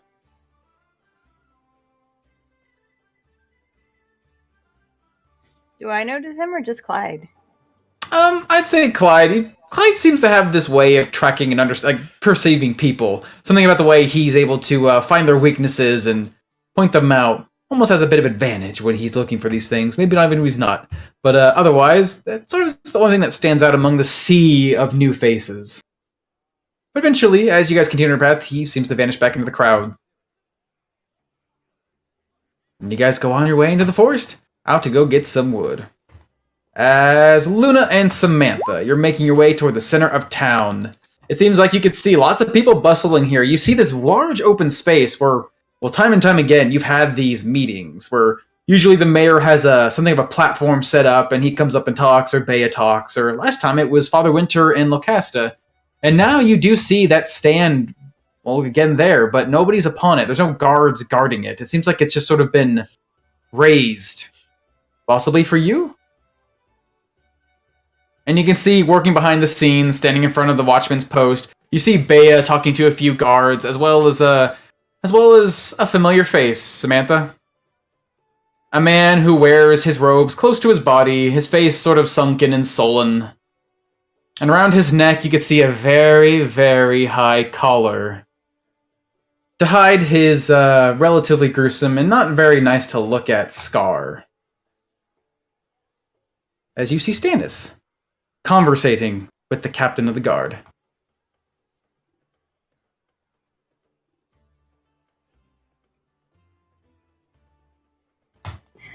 Bea, just the person who I was looking for. As she turns her head, stopping the middle conversation to glance at you for a moment, go back to talking to Stannis, and then look back at you. Well, if it isn't one of the Valiant Seven, so good to see you again. Oh, what do you want? You got your stage set up, what else do you want? We were just coming to tell you that we're just going to set up a bonfire there, so, have fun. I'm sorry, what? A bonfire in the middle of the city, of the fucking town. Yep, it's for our performance. You don't think there's gonna be any sort of, I don't know, negative feelings about that? Regarding the last time we had a big fire in Oakwell? Nope. Well, I mean, if you think about it, it's for a celebration. It's part of this festival. Set up by the person that started the festival in the first place. She will be performing, and the bonfire is part of the performance.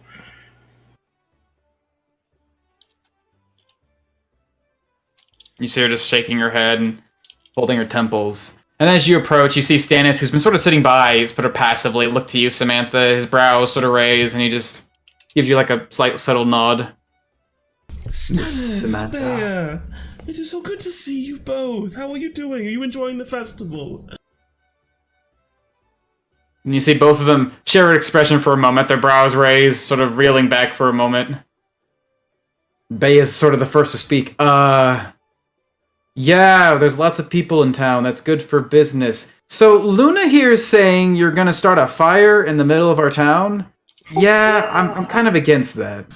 Bonfire. There's a barn before the fire. I don't know if you are having trouble hearing, but Yeah, it's still a fire, and I'm honestly really not feeling like having another fire here. Especially so close to my tower. I understand your misgivings. I just kind of hand a piece of baklava to Luna.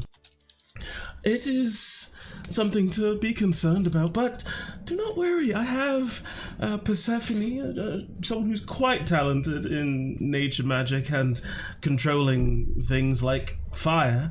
She'll be helping to make sure that that thing stays contained. We'll be making the necessary preparations just behind the stage to keep anything from catching alight or spreading or anything like that. It'll be a contained bonfire. It is not my first time celebrating Argo's Day, and it's certainly not my first bonfire. We were hoping perhaps you could, if able, spare a few tough-looking men to help keep people away from it as well. I mean, you can feel the heat from it, I'm sure, quite far enough away. They don't need to be right up on it. It was something Gregory was saying. He said he would to ask for guards or something. I think most people would know not to touch fire, though, but you never know. You can see there's just this sort of giddiness and flow to Samantha's words. It seems kind of unusual. There's always this sort of contemplation before she, speaks these precise sentences. Now her words just seem to flow like wine. You see Bea listening to you as you talk, or occasionally looking back to Luna, kind of giving her a sour look before her expression begins to soften, and as she raises her hands and pinches her temples. Okay, little girl will keep the fire at bay, get some guards on it. Fine. Oh, I do also need one more favor from you, if you could be so inclined. Oh, good. Yes. Certainly, absolutely. I need 4 braziers. Now, of course, those are metal, so there's no issue with, braziers hold fire. I'm sure you know this. This isn't going to be a problem. 4 braziers. Alright. Well, I'll see what we can find. We probably got some in the tower. If we don't have any on there, we'll probably get them from the wall. 4 braziers. Okay. Anything else? Can you Anything make at sure all? that they position them on the corners of the stage for me, please?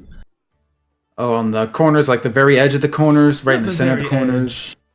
Okay. About 2 feet away from them. 2 feet exactly? Okay. 2 feet exactly from the corners. I'll get your braziers. no, I'm sensing a bit of attitude. This seems so like you. You know, Bea probably hasn't had any katifi yet. Have you had some? It's absolutely marvelous. Oh, I've been smelling it for quite a while, and, yeah, I think I'm good. What? No, you simply must try it. As I kind of look around trying to find someone that has any.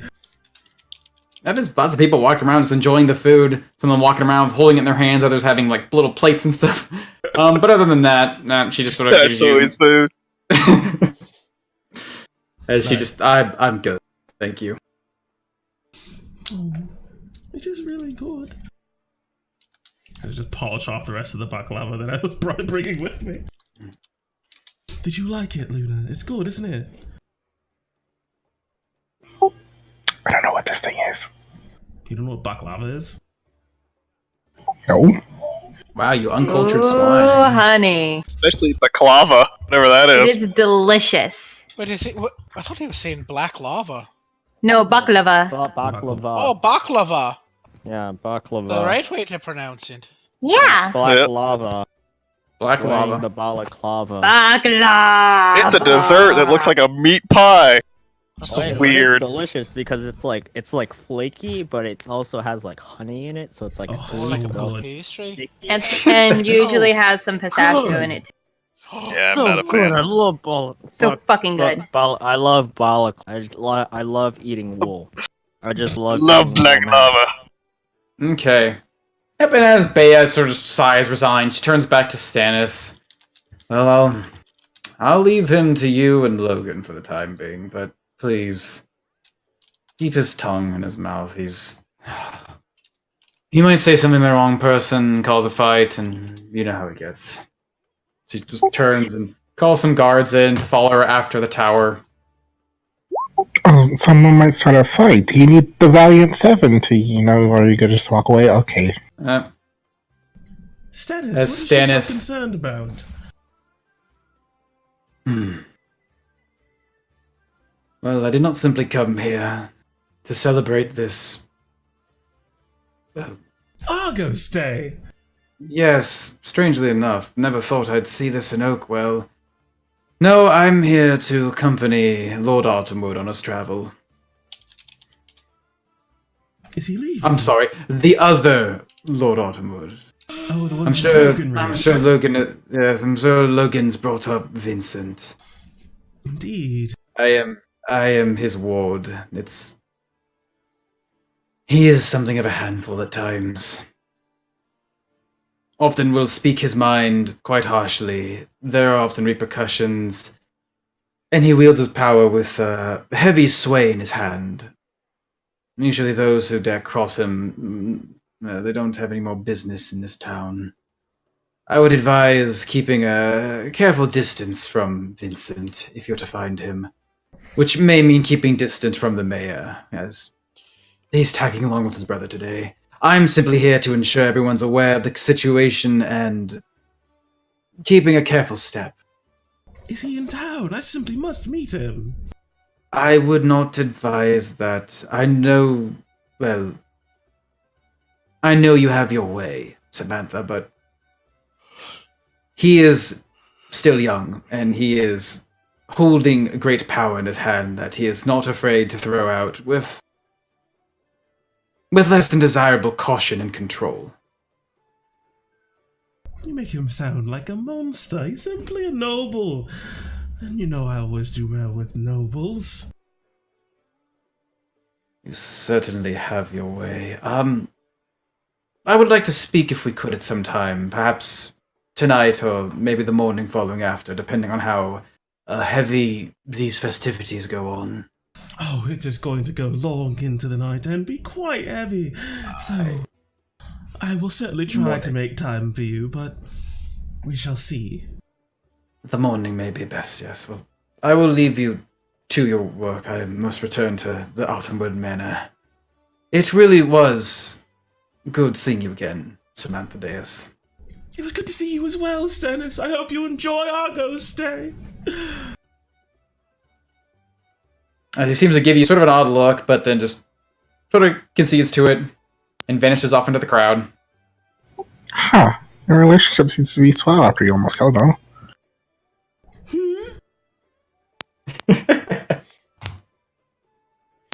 Well, I was just saying that after you shot towards him, I would think that you guys would have a bit more of a strained relationship. Somewhere in the middle of Luna's sentence, I just stuff more baklava into her mouth and just dance away. just. Yeah. Mm-hmm. And lastly, Gregory. What was your task? What did Samantha tell you? May have slipped from God's mind for a second, but I want you to refresh me. She gave him the mission of basically spreading the word, but Greg was actually pretty happy with that because it seemed completely unnecessary. So he is just gonna go find the kids, take them out, enjoy the celebration as not really anything that was planned, and they usually got their schoolwork, but hell, if Greg's got the day off, then they got the day off. So he's just gonna gather them up and go out, get some of that weird sweet nut thing, and have a good time. Check out what else is going on. See if there's actually anything else to this festival besides just street food and people hanging out. Okay. And as I'm seeing people that I recognize, I'll let them know that there's a thing that's supposed to be happening later tonight at about 9 o'clock. So if they're planning on going home early, maybe hang out for a little. Okay. Yep, just sort of carousing with some people, walking around with Joey and Nina and Sam. Sam and Nina seem to be sticking to you close. They're sort of pulling you towards directions. They smell something delicious and they want to go eat it. You might see like a small stand full of games, sort of like ring toss, but they seem to use these sort of spiral coils of metal and try to land them on top of these spikes in pits of sand. Something akin to what you've recognized, but something alien in its form. Must be something of this foreign celebration you've been enjoying. Joey continuously vanishes. He'll be with you for a little while, and then he'll be gone. You might catch him on the far off edge of a crowd, maybe with some other kids his age, some of them boys, but one of them in particular, a young dark-haired girl. Seems like he'll come back and just like, yeah, we're gonna go. I'm gonna take Nina out. We're gonna get some food. We're gonna go find this one place. Let's go see what Dorman's up to. And then you turn around and he's gone. I know what he's up to. Whenever he comes back once or twice, and I'll just try to get his attention once and just say, hey, enjoy yourself. Just don't get into too much trouble.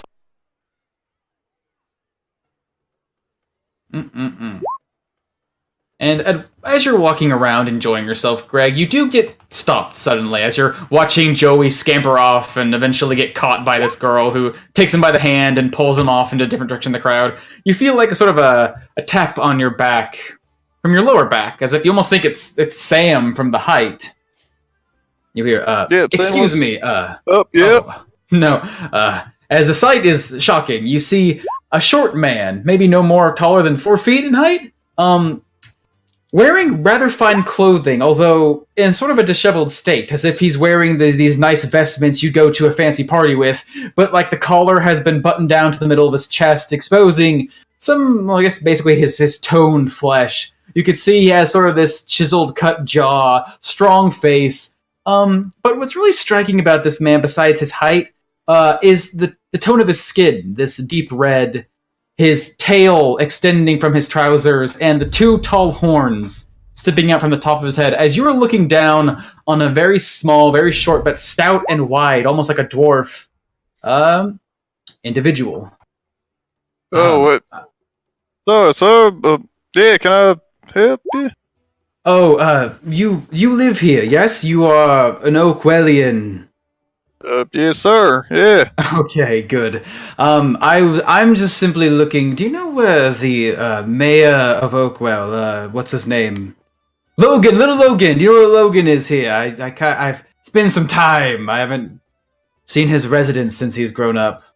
Mayor Autumnwood? Yeah, he's just down this main thoroughfare. You just go over a block, you'll see it.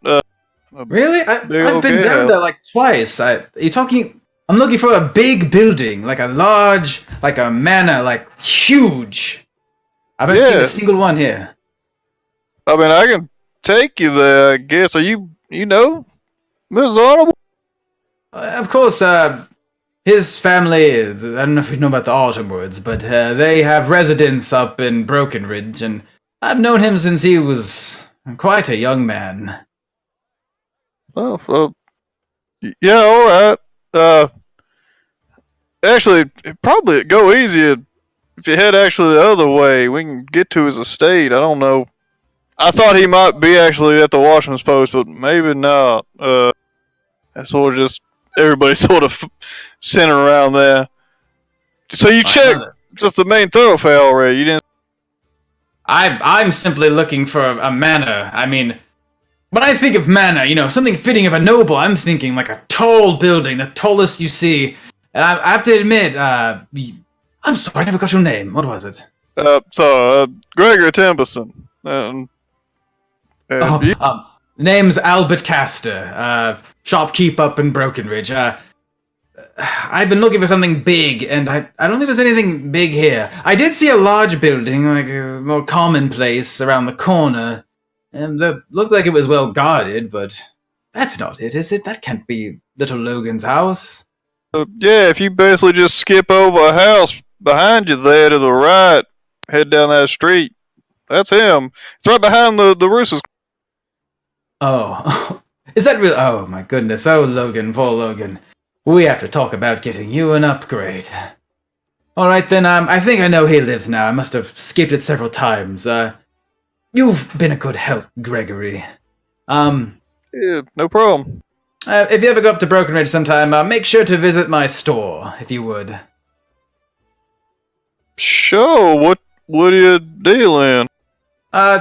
It's just a little thing called the wall. As he turns and he walks away. Wall. What a man selling a wall? Oh, alright. Come on now, let's get going. As you turn around, coming back, you see Joey coming back, panting. Sorry. Yeah, I was just ready. Yeah, I was going to see a friend. As you can see, his face is flushed, and he's just smiling ear to ear. Okay, we're going to do something else now, Greg? Hold on 1 second. I think you'd call us a little bit, and I'm gonna pull his collar apart, look at his neck.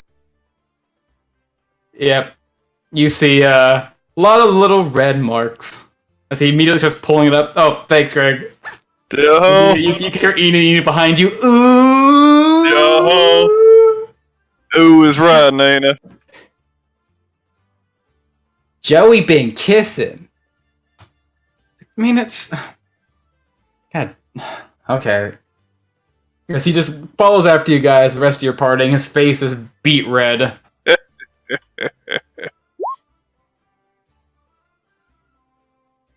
But yeah, And just eventually... hanging out around, enjoying ourselves. Spreading the word. Mm-hmm. And time begins to pass as everyone basically pulls their plans together. Eventually, Clyde, Persephone, the stud hands, and with Barga, a surprising help, as you see that these large brothers with huge muscles carrying these large amounts of wood, pulling wagons, and Barga's just very casually pushing this massive wagon by herself, loaded with logs and pieces of timber. Just sort of enjoying herself. It's a nice break from what she's been doing. It's great. Like, as they're cutting down the trees, right? I'm gonna go and, like, grab, like... What kind of trees are we cutting down? I'm just sort of the closest ones. Most of them seem to be oak. So go grab the little acorns. Mm-hmm. Super safe, innit? Can you do some of that thing with the dirt over there? Which one? The moving of the dirt, or? Yeah, like could you like till it like with that thing, Yeah. that spell that you can do? Yeah, of course. And I'm gonna wave my hand and use Molder to till it, as he says. For every tree that we cut down, I'm gonna plant a new acorn in the woods. You can see like Persephone's face like taken off guard for a moment and then light up. It's like, really? Really? We're gonna go replant these trees? Well, of course, That we're was gonna your replant the idea? trees. You remember that just now? Well, you got to. It's called balance, Persephone. I know. You can't just take and take and take. You've got to replenish. Why'd you get so squeaky? Clyde, the last time we talked about the well-being of trees, we literally argued because you cut down a tree just to make that little statue of flowers for Barga. A whole tree. So? Oh, good point. So I put an extra one in the ground. But she really liked the flowers. And Persephone's gonna happily help him plant these acorns. Spending a little extra time taking these seeds you find and sowing them throughout the dirt that you've toiled through, you effectively offer balance to the forest, replenishing what was taken. One sec. I'll make sure that, like, as Varga does that, I'll just grab her hand and, we'll go for a little walk out in the trees and, just chit-chat and be all nice. Mitty will come with. Then we'll come As back, she's- like, after 15 minutes. Yeah. Alright. Clyde, roll me a d20. The greatest role player ever. Yep. Seems like finally, after having you back in town for a couple months, Barca's been growing really close to you. And quite a 50 minutes it was.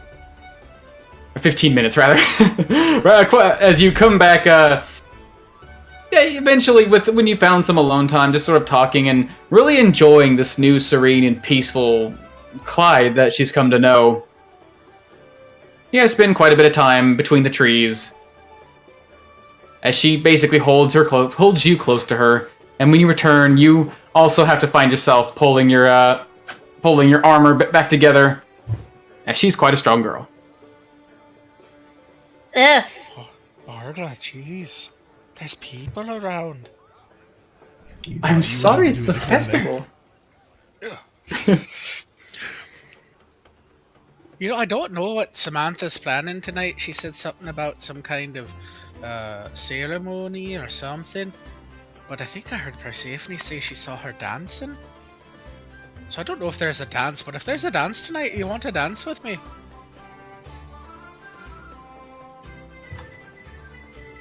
I'd love to dance.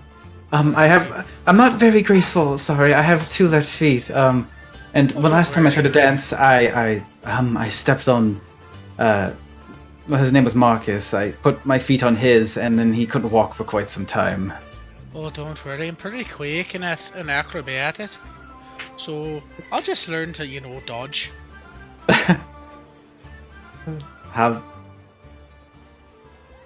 Might be my first happy dance, Clyde. I'd love to. That's great. Now I just got to find Persephone someone to dance with. Maybe she can dance with Javen.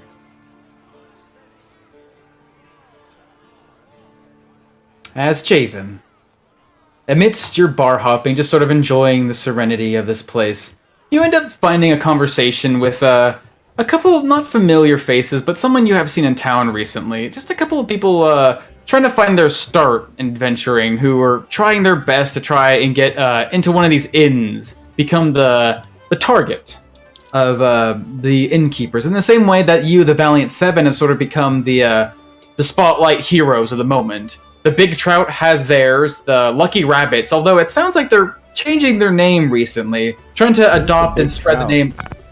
The Big Trout? Yeah. It is the largest inn in all of Oakwell, where you had your performance. I thought it was like, there's a venturing group called the Big Trout. No, but they do have an adventure group inside, the 3 that retrieved the chalice, and you know them by the name of the Lucky Rabbits, but they recently began to push a new name upon them, something a bit more elegant. They call themselves Fortune's Favored. But everyone's sort of trying to get on this train now, having every one of these inns pull upon their own heroes and put them in the spotlight. And these 2 are sort of expressing their grief to you, Javen, until someone actually comes up and stops the conversation quite abruptly. You see a man with red skin, pointed red horns atop his head, wearing a high-collared, well, jacket of sorts, a long black cloak coming down his sides, and he's joined by 2 people. One of them seems to be wearing a black cloak, somewhat of size, but the hood's pulled over his head. He seems very thin and wiry in frame. The other one is a bit more intimidating. The ground actually sort of shakes when he takes a step. This large and towering man with broad shoulders about 5 feet apart. This man's got to be at least 8 feet tall, shadowing over this grinning little tiefling as he approaches you. Excuse me, you seem to be quite popular around this place. Mind helping me find someone in town? Sure. If you're buying. What good? If I'm buying, you want a drink, of course. Barkeep, you, yes, elf girl. As you see Ava turn away from her busy work to look at this person. Yes, how may I help you, valued customer? Our friend here would like a drink. Get him, no. Get everyone in here the finest drink you have to offer. Put it all on Grin. She kind of taken aback. I'll see what I can get, said. Your generosity is certainly befitting of this new holiday. One moment. As Ava retreats to the back, and this man turns his attention back onto you, Javen. Who you trying to find? I'm looking for an acquaintance of ours, someone.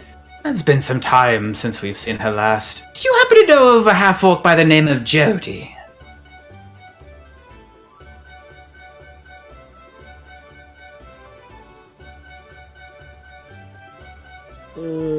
My memory's kind of foggy.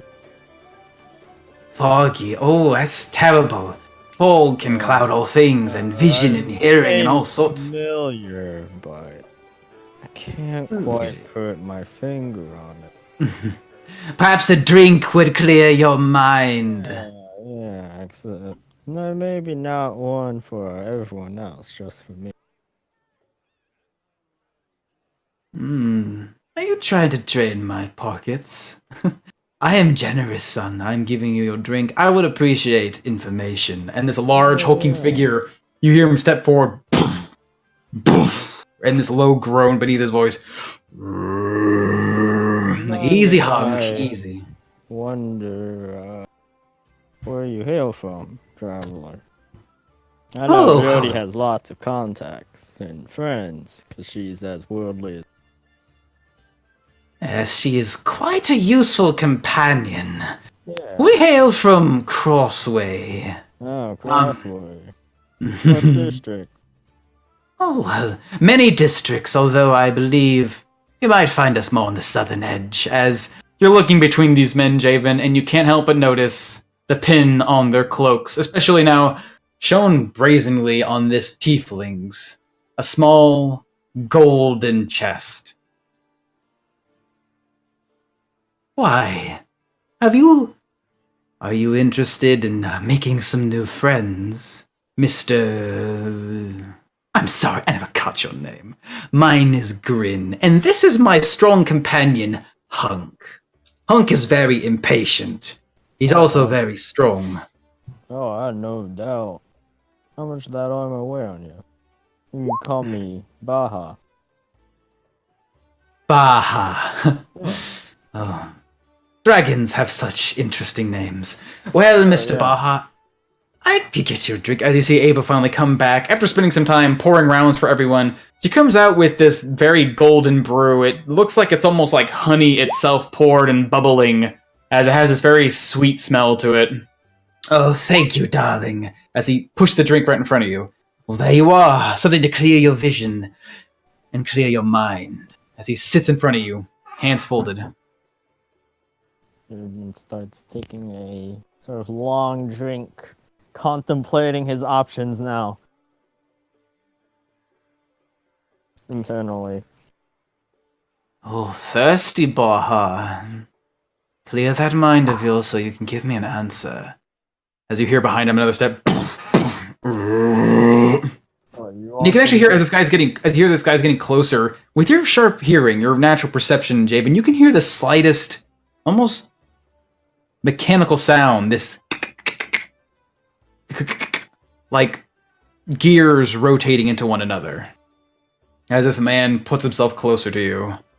And the air sort of picks up on this sort of pungent scent, somewhat overcome by the drink you hold in your hand, but you can't help but notice it. It's like this crude, like when you're working with a drink and it goes sour, it has this dark, earthy scent to it. But this one's more natural, more like oil, more like earthiness that fills the air and stings the nostrils. Yeah, she is around here. Last time I checked, some rundown inn running somewhere. I just flew in for August Day or whatever this is. I heard there was a festival. Last time I checked for Jody, she had some rundown corner old shack place. A run-down, cornered old shack. Does it have a name, Baha? Can you tell me where it is? I've been walking all over this town, and my feet are growing weary, although it's not my feet anyone really needs to worry about. What about you, Hunk? How are your feet feeling? Too. Sore. You hear that? His feet are sore. You want to really make Hunk walk all the way around town? Oh, I would.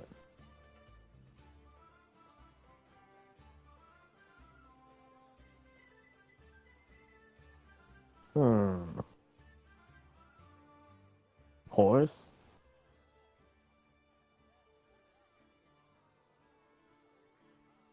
Something like that. A horse.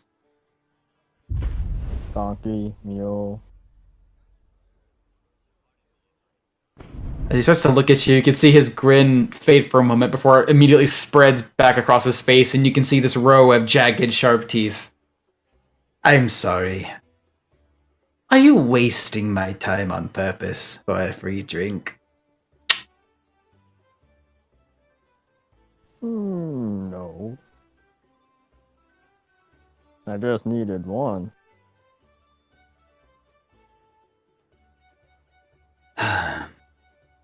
Okay, I see how it is. As he puts his hands on his chair and stands up. Well, Honk, it looks like we're going to have to make your feet a bit more sore. This man doesn't seem to be really keen, and that drink didn't really clear the fog from his mind. So we're going to be doing some more looking. But we'll keep our eye out for a burned-down inn, a horse, a donkey, a mule. Maybe we have to turn a few things over.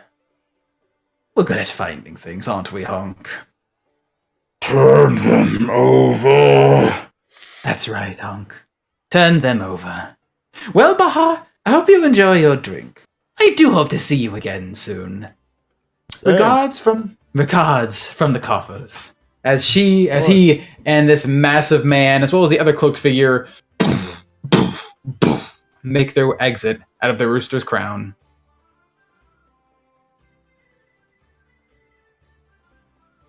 And slowly but surely time begins to pass. Everyone setting their things up, people rehearsing dances, routines, adding roles to their whatever you're going to do.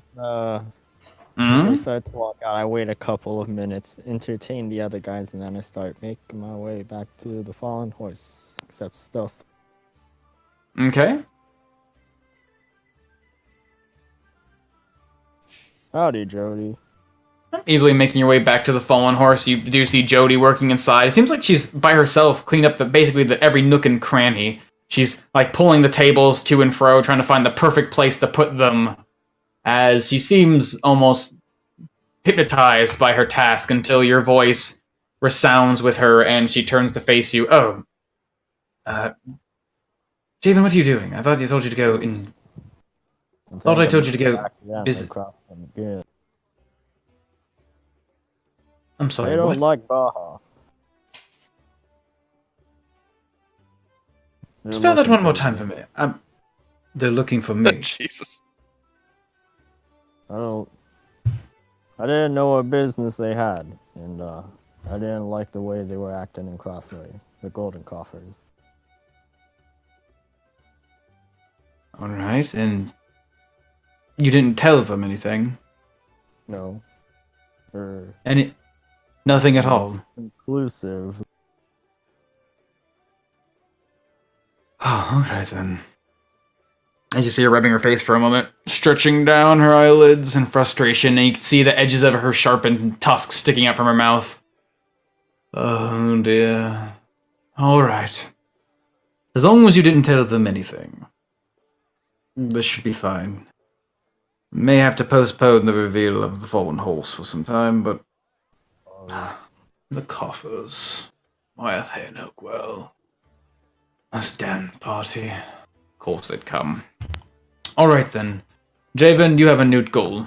Keep the coffers away from the fallen horse. If you see them anywhere near here, steer them away. Kieran gives a mock salute. Got it, boss. Good. Please don't bring trouble here. As she ushers you out of the inn. As Javen plays Watchdog. Okay. As again, time passes, and eventually, night falls onto Oakwell, the sun begins to set, and all the lights begin to dim, save for one at the center of town, where people have been gathering for quite a while. And eventually you find this glowing bonfire resting in the middle of this display, with all sorts of other lights surrounding you. These braziers lit very elegantly, letting off this soft smoke that rises into the deepened night sky. As actually... One sec. Boom! Oh shit, it's completely It's dark. dark! Yep, 1 second.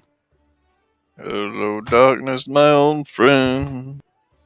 Look, Gregory ruined the entire city. Do. Protect it while we were gone. Yeah, we burned it down. Mm-hmm. Everybody killed. As drag yourselves onto the map. Could we move the bonfire behind the stage? Sure. I can't see anything. I'm so blind. Yeah, 1 second. Hold on. As I Aha, there we are. Boom. pull out a something and I light it.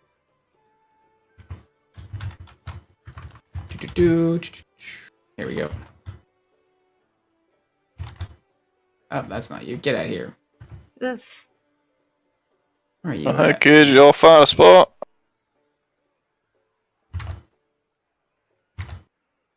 Are the kids with you, Greg? You do recall Samantha saying that these places were this display was somewhat adult. Yeah, I was a little bit surprised to see him here. I'd probably send him home. Okay. Joey can, you know, whatever. I'd like him to at least watch after the kids, make sure they go to bed, and, you know, it's fun. Have a night. I ain't gonna stop him. You're going to end up a Gotcha. uncle. Yep.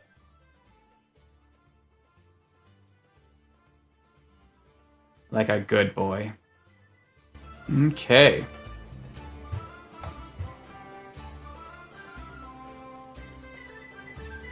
Why can't I hold on 1 second? What happened?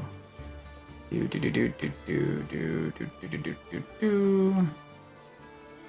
That should be fine. Can you all see, or is it like super dark, completely black? Oh, No, we're I good. can see. Light. I can see with my dark vision. Okay. As yeah, some of you can easily make out in this light with your ability to perceive. Basically, this wondrous display of fire and stands. You can still see. Oh god, why can't you see that, Gregory? Oh, I that's can see. probably why. Hold on. I'm You can see fine. everything? Oh, Yeah. okay. There you go. Bada boom You then. can see the stuff on the GM layer. Nice. See everything. Yeah, I picked up just like a stick or something or a small stone and I cast light on it in my hand and just sort of have a light, but as soon as I see the performance start to take place, I just sort of toss it away and the light fades. Okay. There's two Samanthas. Samantha seems to be putting her display in order. I just look over and wave to Father Shape. You see Father Shep take into your direction. You see him, he's relatively bundled up despite this being a summer night, as even in the cold, he's quite a frail old man. Ooh, get out of here. We murdered One of the- somebody. As after you eventually find your place with your group here, Clyde, you feel a pair of hands grab you by your waist and give you a somewhat harsh squeeze unintentionally as Barga comes up behind you. Rip snap. The shot Sorry. is my pelvis. I'm still learning how to do this. I don't want to hurt you. Oh no, you're fine. I'm tougher than I look. You certainly true. are. Oh, I can't feel me legs. Shh, don't say anything. That's rude. Samantha, what are you up to? I was just getting certain things set up so I wouldn't have to do it. But yeah, I just come from, I guess, from behind view, stepping into view.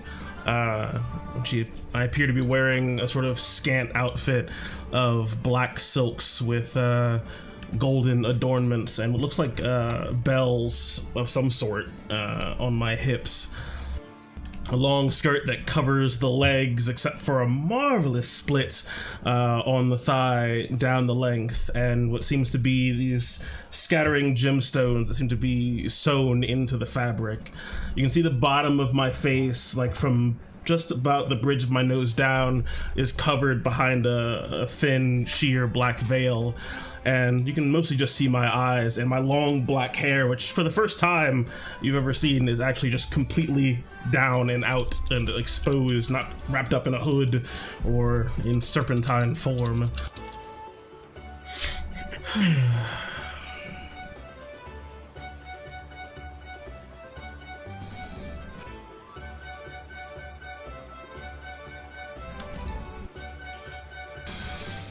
I want to thank you all so much for helping me celebrate Lord Argos and giving thanks to your friends and your families, for letting your hearts beat free without avarice weighing you down, and for having goodwill on this day.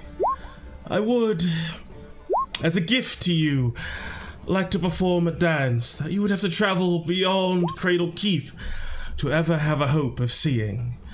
In celebration of Argos, in reverence to the Empress, and with joy in my heart, I present to you the Dance of the Seven Veils. As I clap my hands together twice, you can see the bonfire behind me seem to flash green for a moment, and then beside me... Oh.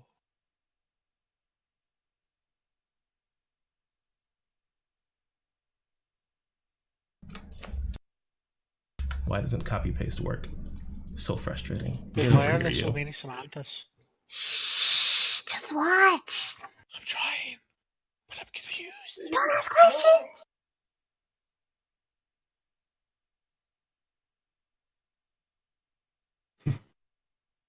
Now, Samantha number 3, step here. Samantha number 4, get over there. Stop picking your nose. So many Samanthas. No, me too. I don't know why there's only 6 and she said it was the 7 veils. I don't know. Just watch. I just watch. Am I missing one? There's 6 on stage. There are 6 Samanthas. Come here, you. You're always so slow in the upkeep. I'm sorry, said Clone Samantha. I'm sorry. Each one is worse and worse. Alias, dressed up as Samantha. Oh my god.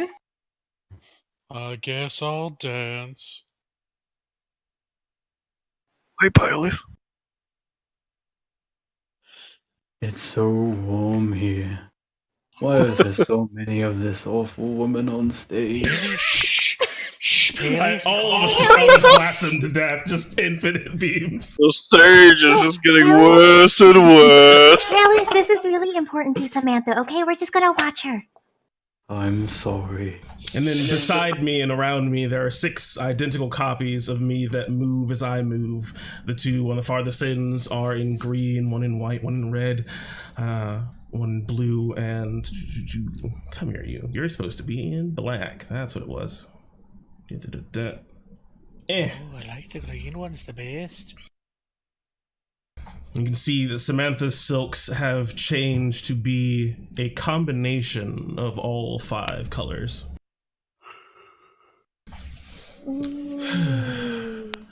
As we stand in the firelight, I take a deep breath and clap again, and from seemingly nowhere, you can hear music begin to play. As the music starts, we move quickly in sync to the beat, dancing in this sort of entrancing fashion. From side to side, advancing and retreating, the formation of Samantha's moves in perfect step with me and each other. Each motion a whirl of sharp precision and accurate grace. As we dance, the percussive beats marked by hip shake and rattle of bells, the colors of my outfit move across the fabric with life their own as I feel myself getting lost in the flow of everything. Our garments fluttering, veils hiding our features, yet seeming to show glimpses of bright, flashing eyes. There is a passion to my movements, unlike anything ever seen from me. Even at my most pressured, I have always had some sort of cold focus and determination, but looking at me now is no different than placing your hand in the fire behind us.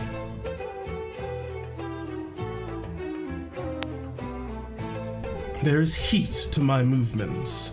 As we twirl and come back around, you can see our veils gone and joy on our faces.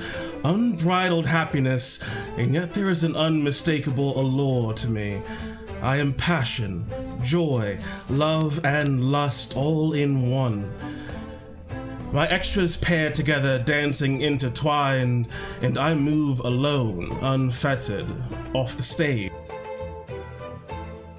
To myself and looking to the members of the Valiant Seven, locking eyes with them for just a moment before looking up to the moon above and retreating back into formation as my copies encircle me and we move once again, stepping forward and side to side in strangely snake-like fashion. Letting just the emotion of the dance overtake us, we seem to just be enthralled in it, as nothing could break our attention away from enjoying this. As the music seems to reach its crescendo, the bonfire's color and the braziers around us change between the ones we're adorned in. Red, green, white, blue, flashing between them with greater speed, dancing all the while. Then, as the final note is played, there is a gust of wind as the fires around us go out for a brief moment before relighting, and it is just myself in black and gold with a flushed, sweaty face and a beaming smile.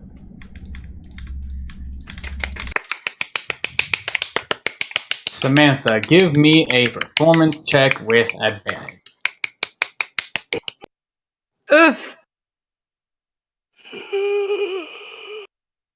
Dum dum dum. One of your backup dancers, If I roll Garmin, that catch one, I fire. won. We did roll one, not one. Yep. You Yep, she quits. recalled this entire routine from memory, and only in the last few nights you've had to be here, and some of your solitary trips with Luna along the path, you had some time to practice, and you're wondering this entire time, am I gonna pull this off? I haven't actually done this before, but your practice has, as the crowd just erupts in a sea of applause. You can see the Valiant Seven, your friends, at the head of them clapping. Persephone just excitedly. You see Clyde and Barga clapping excitedly. You can see some of the guards clapping and cheering, and you hear one in particular just going, "Woohoo! Yeah! Yeah!" As you see, standing out in the crowd, long horse-like face, clapping his hands. Been some time since you've seen this man, a guard who's been your greatest admirer for so long, as you see Craig Orville standing at basically the edge of all these other guards, just red-faced and cheering and whistling, and basically just the beaming audience member of them all. That's my future wife, y'all! She made me stab my hand once! It hurt! I think she likes me!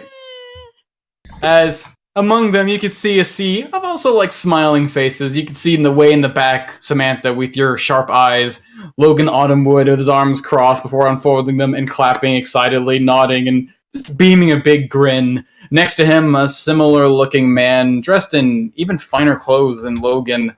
His arms stay crossed and his eyes stay sharp as he stares up, strangely enough, down at you, despite the distance, despite how you were always on the stage before. It's almost like his head's constantly tilted back as he looks down on all things. Not quite impressed. What is to be hell on his neck? Well, I would be remiss if I was the only one to dance. Do you all want to dance as well? And you hear Craig, "Yeah!" as other people in the crowd begin to like join in, and you can see Barga like taking Clyde by his hands and trying to lead him off towards the dance floor. Some people seem to find people of their own. You see Kent and Keith take each other harshly by the arm and begin to join in the festivities as the music returns once again. The rolling of drums, marking in the sound of a glorious display.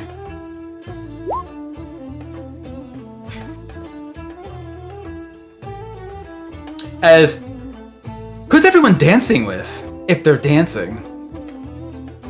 Oh, I'm dancing with Varga? Greg's just worming his way out of here. Excuse me. Excuse me. I grab Gregory. What? Where on Yeah? earth do you think you're going? I was gonna go get something to drink. Oh god, no. Yep. No, Performance is nope, over. Come dance with your friend. nope, my legs don't work. My feet, they turn into rocks. I can barely walk. I grab Gregory's hand and pull him closer to Luna. Oh, hell. And then I pull him past Luna and give him to Persephone. I'm already going to Locasta so we can dance. Nope, it's too late. What? Oh my god, I'm Persephone. out! I'm free! Excuse me, I'm out. Okay, bye, Greg. Oh, thank god. As Locasta smiles and takes your hands, Persephone, and just the happiest you've seen her in a long time. So it's tiptoeing and swaying around you, just performing some old elvish dance that you've probably had to learn a couple times in your past. Well, Peleus just sort of sits with his hands between his legs, just sort of watching from the sidelines. And Greg, you walk past the Steadhead brothers, who are just like engaging in some merryful trot that eventually sort of turns into like half dancing, half wrestling. And you've known them all their lives. It's how they dance. Y'all having a good time? Yes, the boys seem to be enjoying this little festivity. Our friend there certainly knows how to bring joy to this town. As Varric is smiling up at you, you've seen him recently, decently and quite a bit last couple months, constantly going back to the Fallen Horse and seeing him at the head of things. But behind him, you can see large shape, staring daggers up at the performance, not even really noticing you, Greg. An older, grizzled, and probably drunk Timberson. Barely see him out of the corner of my eye, because I actually don't see him. Oh. As I am in darkness. Oh. But I'll pick up a stone off the ground and just covering it with my hand as it starts to glow, as I just keep it mostly covered up, just giving off a tiny little bit of light. And I look around myself. Oh, people start lighting up. Alright. Mm-hmm. Looking around, see who I find. Oh, Mr. Steadhand, you don't mind if I take a seat? So go ahead. I'm not too keen on dancing myself. Appreciate it. Where's that old man? I don't see that old man nowhere. Oh, there he is. I was too focused on the left. That I see the old man on the far side of Mr. Steadhand just take his seat and just try to ignore him as he's walking closer, just watching everybody dance around. Thankfully that I escaped with my life.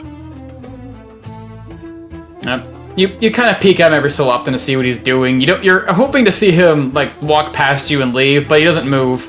And finally, when you sort of just get a good enough view of him, Greg, you see his eyes aren't on you. They seem to be looking straight off ahead. Off at the dancing on the floor. And he... Roll me an insight check. As I can't help but keep passing glances at him to see if he's fucking... What is he up to? I expect him any second now to fucking go on some drunken tirade or something. You see him just staring off, not quite angry, but his brow is always furrowed. He looks like he's always in a bad mood, but you know enough about him that maybe not always the case. He just sort of sits and watches. There's a sort of emptiness in his stare. You maybe think he's probably just drunk, but usually when he's drunk, he's causing trouble. Now he's just sitting at the sidelines and just sort of watching everyone be happy. Okay, I get that slight feeling again, that little bit of impatience. I can instinctively start cracking the knuckles on my left hand as I'm just keeping an eye on him, as almost expecting something to happen, almost wanting something to happen.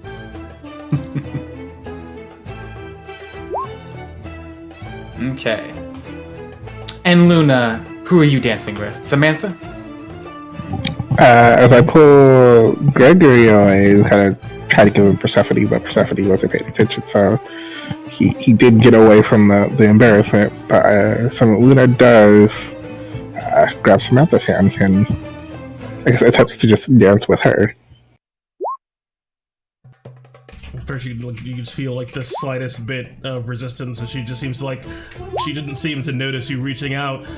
Oh, of course, come, let us dance. You can just see like what looked like dejection and sadness on her face just seemed to just get washed away in happiness and joy as she just kind of pulls you in.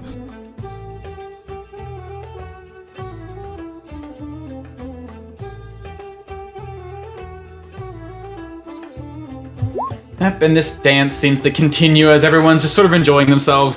Clyde and Barga being very careful in their dancing. Clyde, give me an acrobatics check.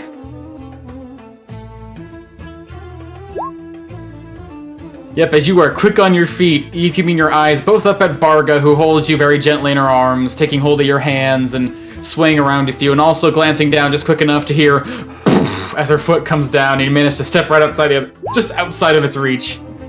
Although she's very cautious at first, seeing how nimble you are. You're able to dance and swing all around.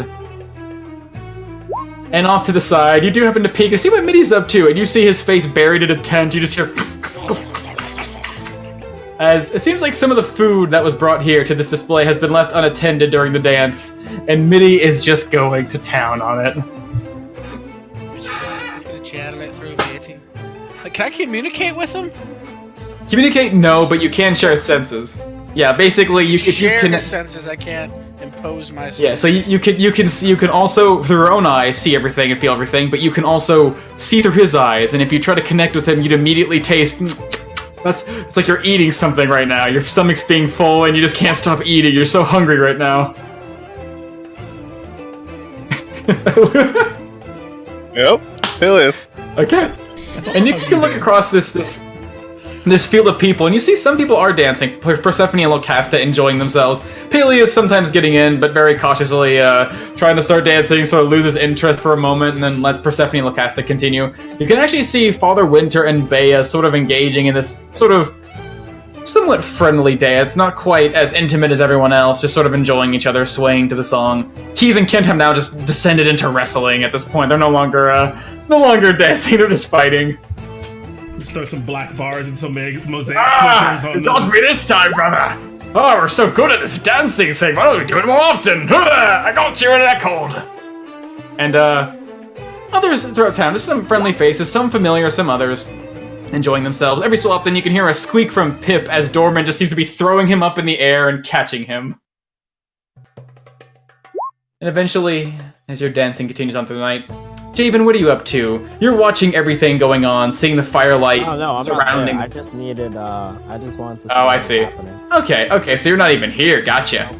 Fuck that shit, I'm out. As the dancing continues on, presumably through the rest of the evening, is that correct? It would continue at least with me playing for another 10 minutes. But I would like to subtly shift the music every so often and sort of drop out certain instruments and bring in different ones, as it seems to maintain the same sort of melody, but the composition seems to change subtly. But I didn't want to give all 12 different mixes to the DM. I only gave him one, so it's 5. Yeah. Okay. And so in the meantime, Javen, what are you up to as all these festivities are ticking? You can hear the sound of the music at the center of town. What are you doing? Just keeping an eye out for, or I guess keeping an ear out for a massive thudding footstep and a short, pudgy man. Just trying to redirect the gold coffers away from the fallen horse where I can intercept them early on, so it doesn't seem like I'm trying to particularly protect that place, but... Okay. As you're keeping an eye... proxying a way forward. Like, nearby the, what was it called? The inn where we first met the party. The Silver Skink. Yeah, around that. Okay. Just sort of. Just we're like keeping a lookout over there, and then at the other inn as well, at Ava's inn, to like redirect them away. Okay, you do. Come around. Oh yeah, you're keeping your eye out into the darkness, trying to use the soft lights of torches lit throughout this festival to keep an eye on things while also staying somewhat hidden until needed. And you do notice that every so often, especially around the Silver Skink, you do hear those heavy footsteps again. As this cloaked figure of great size seems to be walking past this building, you can hear him stop right in front of the door, trying to test it, but the door is locked. As you see him taking the door in his hand and pull it once, pull it twice, and then the entire door comes off in his hand, and he just throws it off into the street. Where is this? At the Silver Skink, basically, you're looking at the front of this inn, and this guy just walks in front of this inn and literally tears the door off as he seems to be peering inside. And then he just takes the door and shoves it back into the place, although it's crooked and broken, basically forcing it ill-fittedly into the frame. And he just turns and begins to walk away towards the center of town where he sees these lights. Yeah, but seeing as how he's in the center now, I'll follow a bit. Okay. But You I'm see him more so getting... to get food. Okay. I need to stalk this guy, but also I'm really hungry. Yeah, it's not really for him. As he tries to find the whatever the fucking thing called. Honey, whatever? I mean, that's not what the name was. Quickly, Jordan, activate. What was it called? Started with a T. Kataifi? Or Kataifa? something like that. Yeah, the sweet thing. The thing that Jody requested. But yeah, you're following after this guy. You do notice this large frame getting close to where the lights are. Even turning around a corner to get closer, and you see him stop next to this torch stuck up to the wall. And immediately he stops in his tracks as he looks at this thing, and you can hear him as he stutters away from the fire. Snarts, turns his head, and starts making his way back towards the darkness, away from the light. And eventually, you kind of lose track of him. He heads off toward the darker parts of the town, where the firelight no longer illuminates him, and you, Javen, aren't gifted with the vision of dark vision. No, I'm not. I'm normal. Oh no! And eventually, he seems to basically lose sight of him, but he's no longer near the fallen horse. The direction he had moved in was mostly western, now that the north seems to, the north seems to be no longer too appeasing to him. And you eventually, so feeling satisfied with yourself, reach out and find a stand with this strange honey-like food, this pastry soaked in this syrup, and you acquire some for a cheap price, like a couple copper, nothing to you, and I get maybe like you can enjoy yourself a bit more. 4. Now I bring it back to the inn. Okay.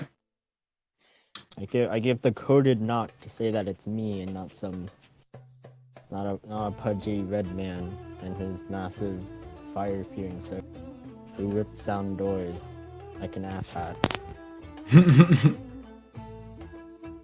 As Jody invites you in, and we return to the scene of the dance, where the music is slowly but surely coming to an end. The dancers enjoying themselves, they're starting to part, and soon things come to a close. The fire's still burning.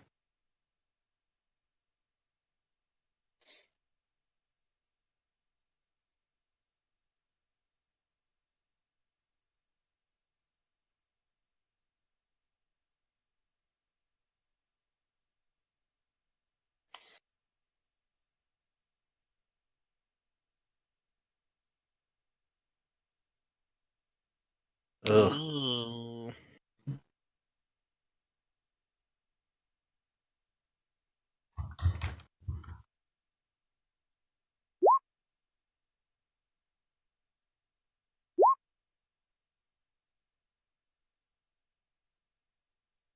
This is Have people to play music for themselves, but I am tuckered out.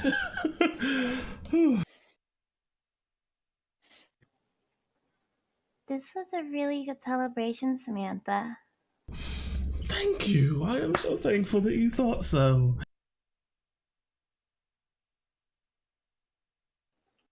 As you can hear from the crowd, this bellowing voice of the mayor. Well done, Samantha. Quite a lovely performance. Even I felt myself getting heated and enjoying the flow of the music. Although, it's alright for some of us to stay to the sidelines. I know dancing's not everyone's tastes, isn't that right? As this man steps up next to him, arms now unfolded, looking up at you. You are Samantha Deus, is that correct? Indeed I am. And if my line of thinking is to be correct, you must be Vincent. Lord Autumnwood would be sufficient. As he just puts a hand up to you, almost to stop you in the middle of your speech. That is enough. It is very cute what you've done here in Oakwell. Bringing a touch of the White Sea into the western end of this nation. Cute. And you've brought quite a few people in here, and they seem quite happy, as the crowd is starting to disperse a bit, talking amongst themselves. But Vincent just turns back to you. But I must wonder, if this is your culture, why do you hail from the White Sea, Samantha? What brings you to Oakwell? As his eyes seem to be unblinking, staring hard into you, as if to pierce through whatever you are wearing. Your mask.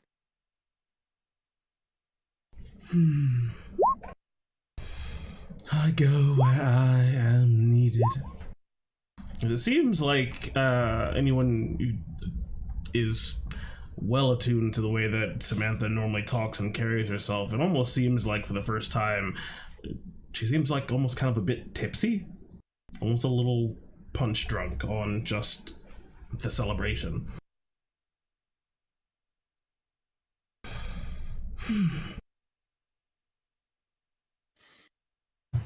I come here for adventures and for, well, a most exciting time with my comrades in the Valiant Seven.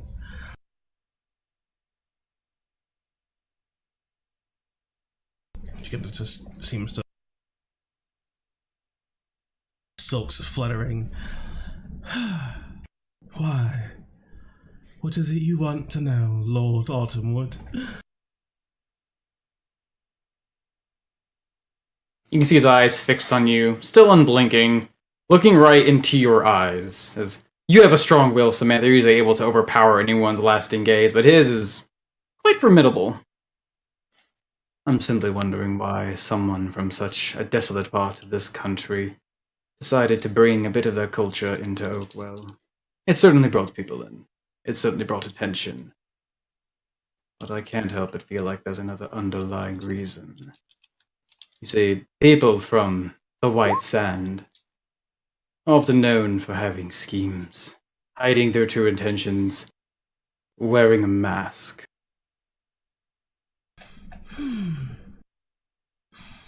Well, that is true. But I simply wanted to enjoy the day. I do not care most for most other holidays. They had this sort of festival for a butterfly, and that is fine. But Argos Day is my favorite day of the year. I simply did it out of goodwill and happiness for others. Ah, understand. August Day is known for its generosity. After all, a man went through terrible things to learn that greed cannot bring someone where they truly desire. You will find no paradise within that palace. He looks at you a bit more firmly as he steps a bit forward. Logan, sort of confused, looking between you and his brother. Do they know, Samantha? They know what lies behind that mask. They know that among the people there is a... And then as he's beginning to say the last word, you see a hand put on his shoulder. Easy, Vincent, easy. Don't go sending your knives her way. She is a trusted ally. You would only be doing harm if you were to bring such spite into such a kind and accepting festival. As Stannis is starting to pull this man back, you see Vincent's eyes immediately dart to him, and you can see him biting his own tongue and pulling away. I'll put my shoulder on Samantha's hand as I step down from the stage and say, "It's okay. We know. We know all that we need to know. Be sure of that."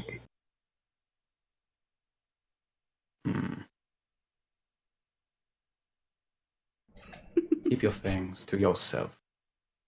If I find you put any of them near this town, near my brother, near anything that is mine, you will know greater torture than this man you celebrate. I do not allow serpents to take what is mine. Stannis immediately pulls him away. Easy, Vincent. You need a break. Come now, boy. As he turns back to you, Stannis gives you like an understanding nod and then ushers the young man away. As Logan just seems confused.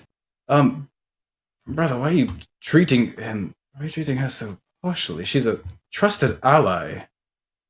Oh, Logan, you know so little. Stannis ushers Vincent away. You can see the crowd immediately parting past as some people begin to recognize who it is walking, and they clear some distance. And soon Stannis and Vincent fade off into the night.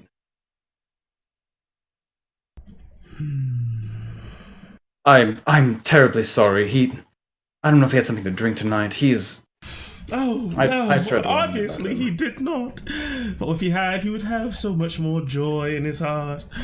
As it seems like Samantha would probably be perturbed by some of the things that he was saying, but she just seems to just let this wash over her and past her. I hope you enjoyed the festivities, Logan. And she just kind of extends 2 arms out to him. Oh, certainly, as he pulled his arms back, not really certain what she's going to do, but... Oh, clap, clap, pull him in. Give him a big old hug. All right. Oh, thank you so much for helping me bring Argo's Day to Oakwell. He seems to give you like a patting hug, and you hear him chuckling against your chest. Oh, absolutely. It's honestly, Samantha, disregard what my brother says. He has been lost in his old ways. This was truly what this town needed. Isn't that right, everyone? As some of the people on the sidelines still trying to pick up on what exactly transpired between the group, but now hearing the mayor call out with a smile on his face, begin to clap and cheer and basically give you a large and resounding applause. Thank you. Yeah.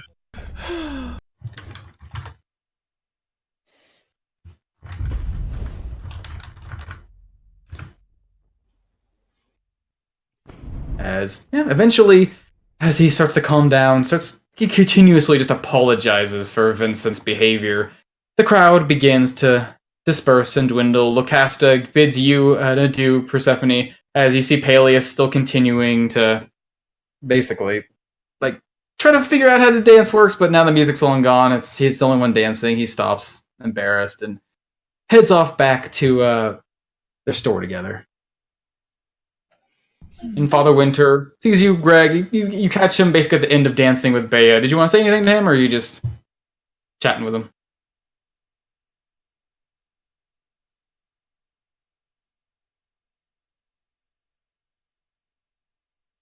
Is that a no? Shit. No, I just nod to him, just saying hello. Oh, yeah, he gives you a casual greeting again. Seems like he's pretty energetic and a bit more enthusiastic about his dancing with Bea than Bea seemed to be, though she eventually gave in. But yeah, eventually the crowd... Just, at the end of that, though, as Father Winter, I start to realize things around me, as that whole whole situation was just strange. I was only getting bits and pieces of it, but the way Samantha was acting, after she brings Logan in for a hug, I just try to shoot Luna a glance of just eyes going wide, looking over at Samantha, big old question look on my face. There you are. I thought you ran all the way home. What? No, I'm still here. That was hell, man. That was something. It was fun. You should have danced. I'm dying to dance. I'm sorry. Hey, Samantha. Hmm? So I know the spirit of Argos Day, but who is Argos, and what is the story that we're celebrating? Oh, that is such a long-winded and mostly dreary tale. But he is someone, someone who I'm actually sort of related to, but it's a long time ago. The point is, the man was living a flawed life, weighed down by gold and desires, and he did not go to a happy place when his time came. And it was in a place of punishment that he came to realize that he would never see paradise so long as avarice was in his heart. And that is why we share, and that is why we are thankful, and that is why, well, normally we give gifts, but I do not want to spring this on you and expect you to understand every tradition. But I do want to thank you. I want to thank you, Persephone, for being so in tune with nature, your obsessive patterns when it came to this whole Stroma business. You could not let it go, and in doing so, you have caused us to stop a horrible thing. Luna, your passion and your, well, the impression you leave on others has been so pleasant to see, along with your abilities with what it is we have faced. It has been a pleasure to fight alongside you. Clyde, you are not so different yourself, but your skills and talents lead us to every objective that we have, unerring and unwavering. Never lost with you at the front of our group. I thank you from the bottom of my heart for your abilities. Of course, Gregory, I have so much to thank you for since last Arcos Day. So very much, and you know most of it. But I'm glad you have found this steely determination in your heart. That will be, I think, so very helpful in whatever it is to come. Thanks. I wish I could thank Javen, but he is not here.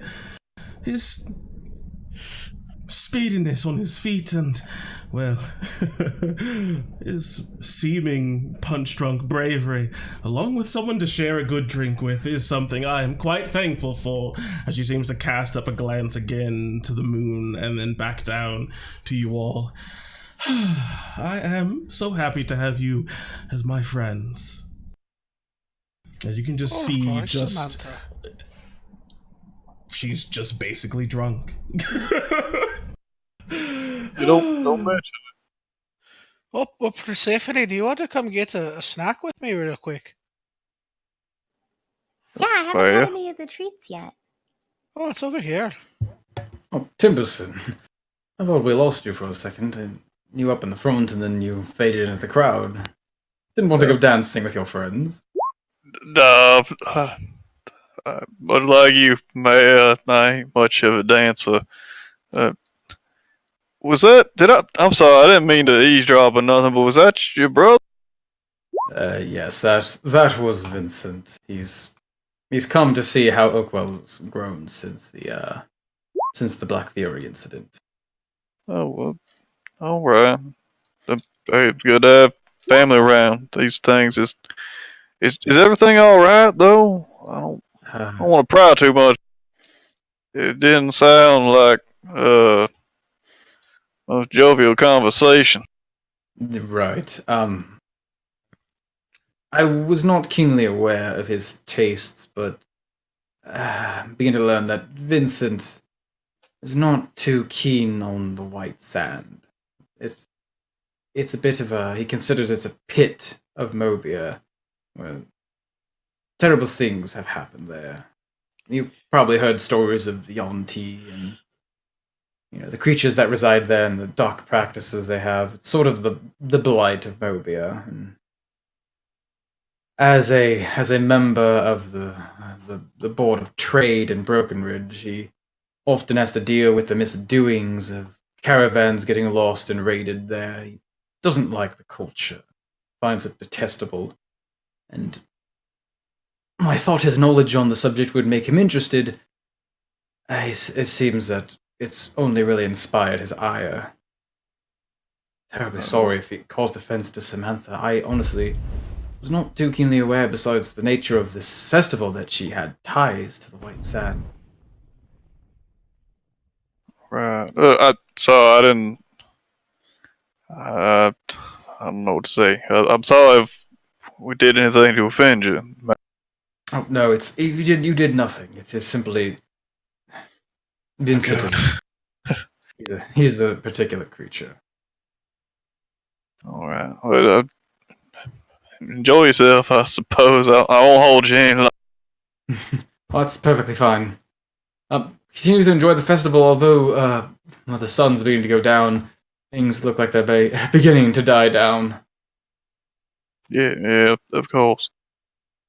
Clyde and Persephone. Persephone? Hmm. Something's not right with Samantha. She's never this chipper or nice, or would take an insult like that and just not even beat an eye. Unless she had some kind of crazy experience like I did in her travels. It just doesn't quite seem like her.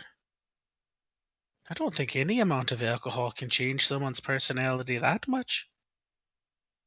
Are you Persephone, getting any vibes from her? I look over at Samantha and I think about one thing that we do have in common. We're very far from home. Well, I know that if we had a celebration in Oakwell that I would have had from home, I probably would be just as happy. I mean, this holiday, this is something of her culture, something very close to her.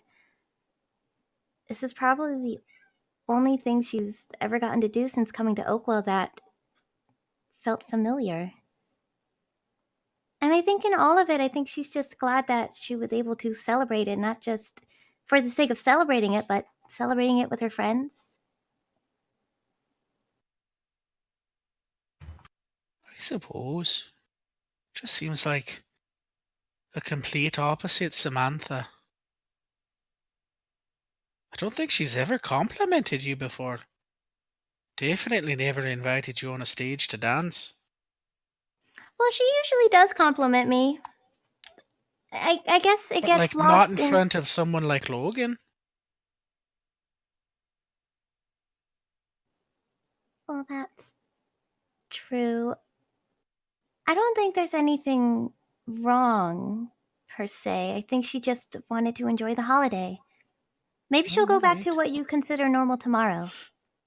But That's true. honestly, Maybe the balance should balance out. I just know that you're good at reading people. yeah, and I think this was just supposed to be her day. And all she wanted to do Alright. was enjoy it. Alright. I mean, if anyone would know, it's you. What sort do you want? Do you want a baklava? Do you want... Look at that. It's got like some honey and some pistachios. Or... I'm gonna try everything. All of it. Okay. Which one do you think Barger will want? You look over at Barga, you see her sort of kneeling down, petting Mitty as you hear just a mouthful of meat spilled out across the ground. Like, easy there. What did you eat, buddy? Definitely not meat. I Let me get one of them sugary thingy-majiggies. I think Barga should have all of this too. Let's go. Is that chocolate? Just give me a big old punch of that chocolate. He'll love that. No. Just kind of grab it with Persephone and walk back. Yeah. But Margaret, I got you some treats. as Persephone's thanks, walking Clyde. back, Clyde did pique her interest, and Persephone wasn't thinking about it, and she doesn't want anyone else to worry, but she does take a closer look at Samantha, trying to better understand where she's at.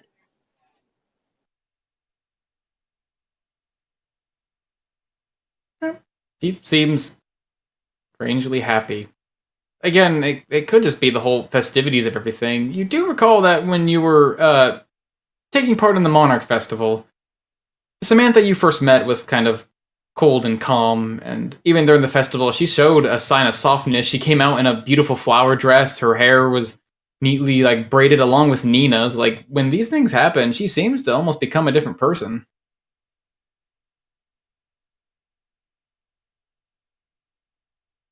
But does she seem genuine? Give me an insight check, and Samantha give me a relevant check. In return. LDM whispers. Yeah, whisper him. In my ear. Whisper, whisper, whisper, whisper. I do have inspiration, so I'm gonna use that. Okay. Mm. Ooh. Okay. Well, I just remembered, even when I whisper, it's on the stream anyway, so doesn't matter. Cheating, I'll beat you up. As Samantha, what does she see when she gazes into you with those big, shimmering eyes that can see through the heart? GIF. No, that's my passive insight. That's not an insight. You gotta Yeah. post it, it's terrifying. Okay. Yeah, that's a face. I'm gonna murder you. Yep. What did she see? If anything, this is probably the most genuine and close to the core of Samantha that she's seen. It is the most happy, joyous, and just full of passion and care that she's ever expressed, and it seems to come from perhaps a segment of her that is so small it isn't often pulled upon.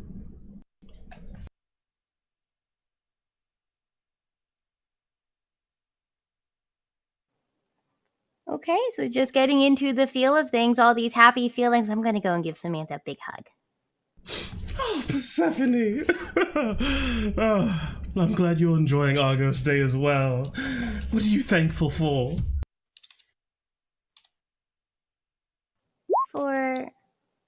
For here. I'm thankful for. She thinks back on the entire year and she's realizing there's an anniversary for her coming up.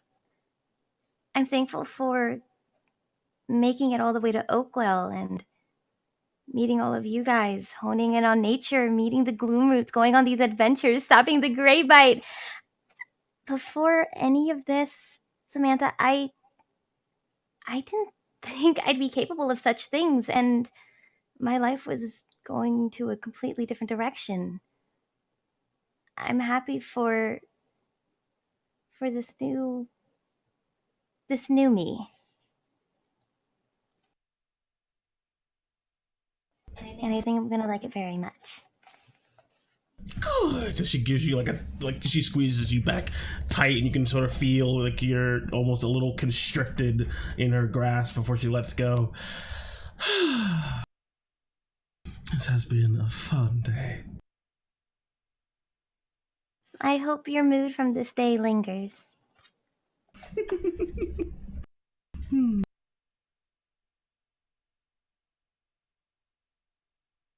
Alright, Varga, we should get you home. Oh yeah, it's getting late. And also, you should probably take Mitty back to your fallen horse. I think he needs to go lay down for a while. Oh, he's fine. I'll bring him home. Fuck that guy. Yeah, I'm not Look gonna at Benny ain't cock blocking me. Yeah, exactly. Shit, if he dies, I can just bring him back tomorrow. It's fine. Here, eat one of these. They give him a good berry. He's a good berry. She kind of chokes it down at first, and then manages to keep it down. See, he's fine. Good berries are also antacids. Mm-hmm. It's true. As the group begins to disperse, the night slowly fading, the fire I had to dimming. clean up. Oh no, Bea said she'd do it. It's fine. Let's go to the fallen horse. Oh, don't worry, Dan. Yeah. Oh yeah, isn't Jody gonna unveil it tonight? That's what I remember. I wonder if she's going to rename it.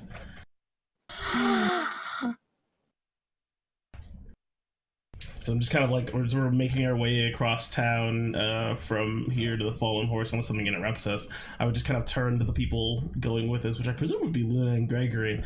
Like, Gregory, what are you thankful for? A whole hell of a lot of things, man. Yeah, just I mean, we all have to all that plague nonsense. We actually stopped something big, didn't we? Put an end to it. It was a hell of a thing. I don't know. I mean, I met all y'all folk, good people. Just, I mean, I don't even really know what to say, because there's a lot. It's just sort of waiting for the next thing, right?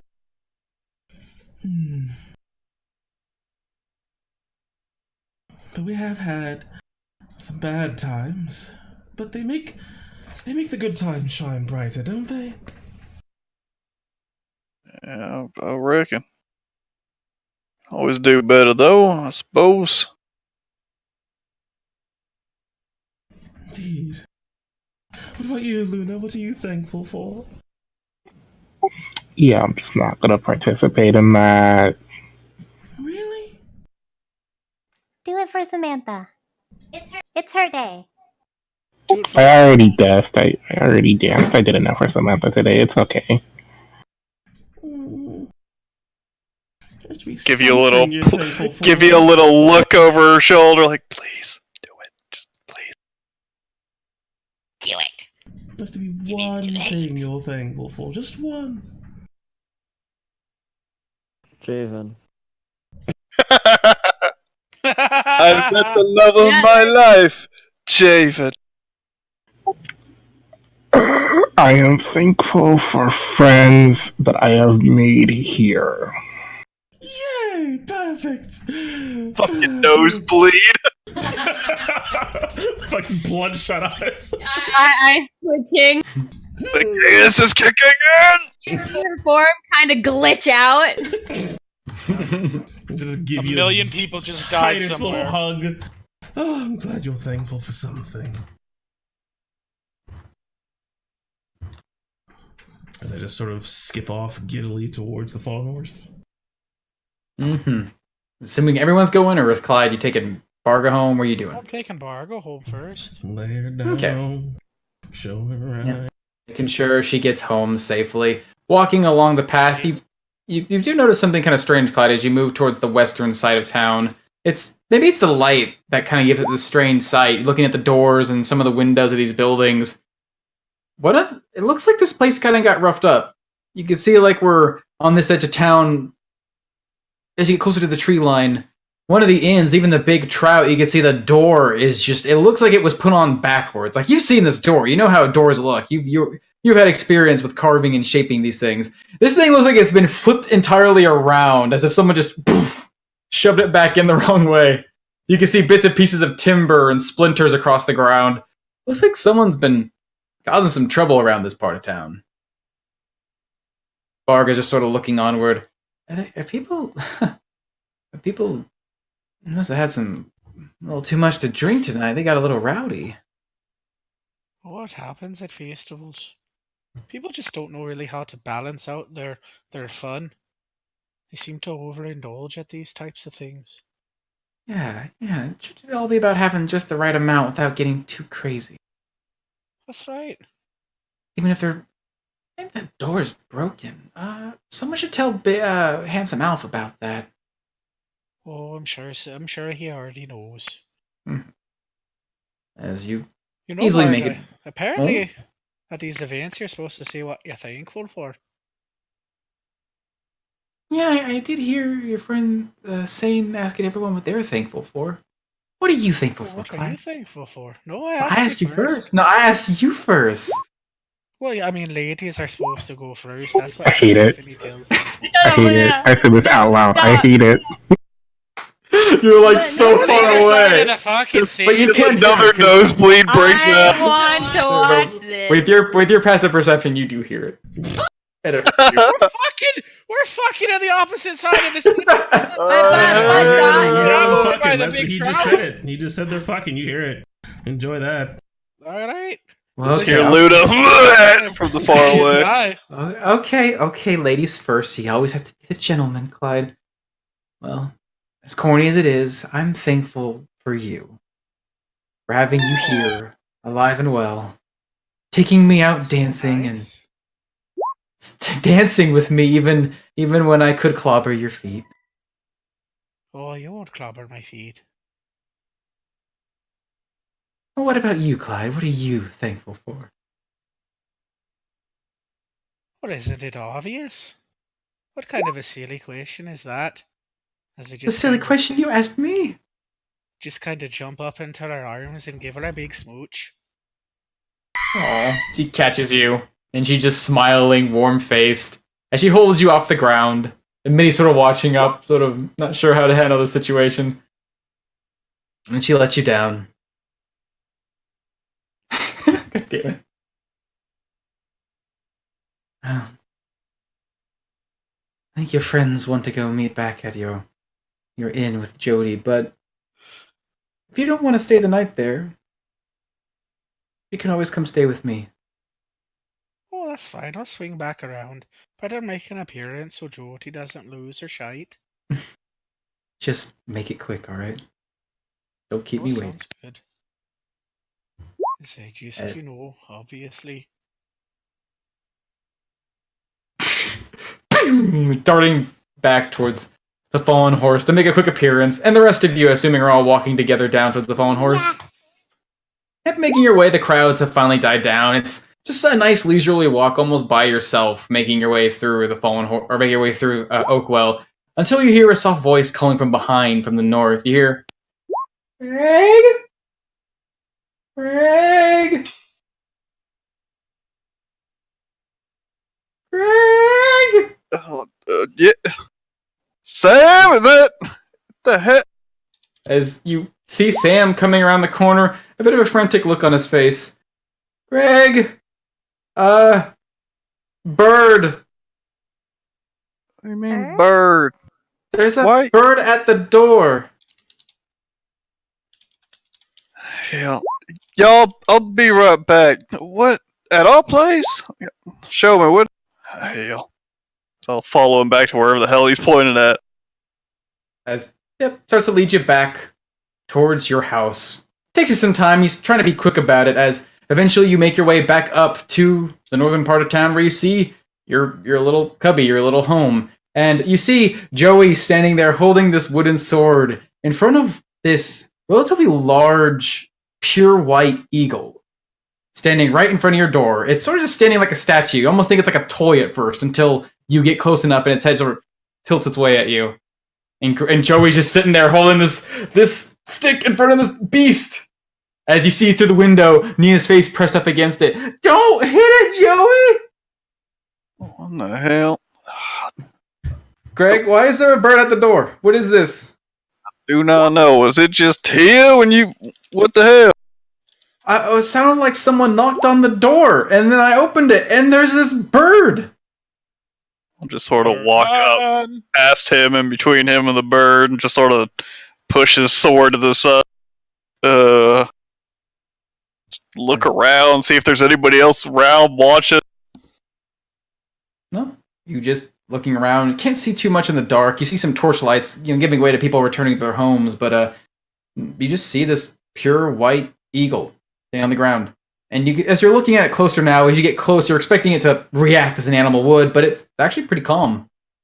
It just keeps its wings folded and looks up at you. And it sort of just opens up its wings a bit and sort of almost presenting itself. And you can see on a small satchel around its stomach, this tiny little, very efficiently designed harness, you see a scroll strapped to its chest. Look at that. Alright, you damn thing, don't you pick me. I'll just sort of ease over and stretch my arm out for the scroll, trying to keep my face as far away from its beak as possible. And then pull it out. You have it in your hand. You notice it looks like a simple scroll case. Although, if you look along the side, you're looking like, why did this thing bring it to you? And you see a single strip of text engraved upon, it looks like a small piece of wood that holds the lid fastened shut. It says, Timberson. What the hell? And then Alright. Oh! The bird just takes off in front of you. You see Joey just swing for the air. Ah! As this thing suddenly moves. And you see it take off to the sky and take off to the south. What in the hell? Y'all get back inside, go to bed. I'll undo the scroll case and pop it open, see what's inside of it. Mm-hmm. And as you go through the contents, we find the rest of the Valiant Seven returning to the fallen horse. You see now the sheets have been torn away at this point, the darkness sort of covering the image. Not quite what Jody had planned, but seemed like something had changed. And you open the door, feeling the warmth of the firelight inside cast upon you, as you realize the fallen horse is not dead. It is not without life inside as usual. Usually you're the only people who are in, especially at this hour. There are people here, actually sitting at the tables and enjoying themselves. Two of them being Jody and Javen next to each other. But what's more interesting are the people they're sitting across from. One of them, sitting high up in a chair with his feet dangling off, a big grin on his face, and very well dressed. A very familiar and happy-looking halfling. One Magnus MacDonald. And sitting next to him, more refined in her posture, her gaze more stone-like like Jody's, turned to face the people entering, and she gives you a very soft grin as you are greeted by Lady Blackburn. Oh, just the people I was hoping to see. Persephone immediately gets to the front of the group. What's going on? Oh, hello. Oops. Why, I simply come to renegotiate our deal. I love this festival you all put on. Really, really. Although I did not take part in the dancing or most of the general festivities, such things do not truly interest me. I'm here to talk about the centaurs. As Jody seems to have this sort of concerned look on her face, Javen also a bit concerned considering the night he just had. And As Jared, that. looks at you guys and he just sort of looks away and starts whistling. Is where we will end our session tonight. Oof. Oh, snap. This fucking Blackburn! I'm going to Hogwarts, motherfuckers!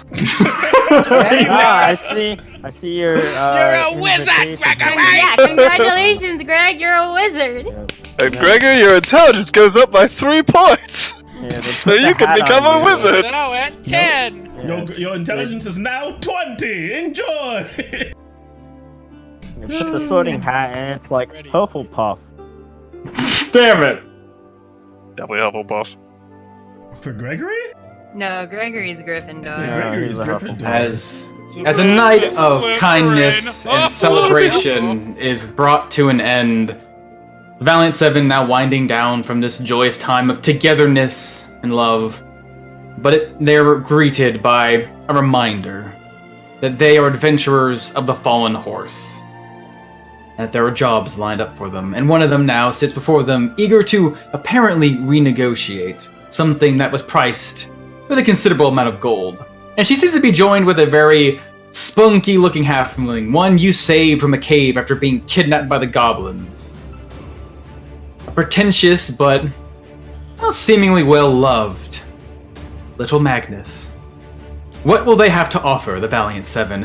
What lies within the strange case given by the mysterious bird that Gregory holds in his hand? And how quickly will Clyde make his appearance before leaving to spend the rest of his night with his beloved Barga? You will have to find out next week on Song of Rapture.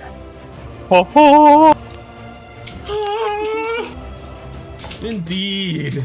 Oh god, I can't wait. It's been so much fun, everyone. Hasn't it been fun? Did you enjoy Argo's Day? I absolutely loved it. And I cannot wait to find out what happens next week, next Thursday at 7:30 p.m. Eastern, as we return for more Song of Rapture. But before then, I would be remiss to not remind you that the Expanse continues its venture to face mythical creatures, and perhaps even gods themselves, as they are level 20 and the Outriders have a mission before them. Tune in this Sunday at 5 p.m. Eastern to find out more. Be sure to check out the VODs to get even more information and see the devil that we killed in the hells itself. Also, guess what? The Apex Alliance is probably going to die.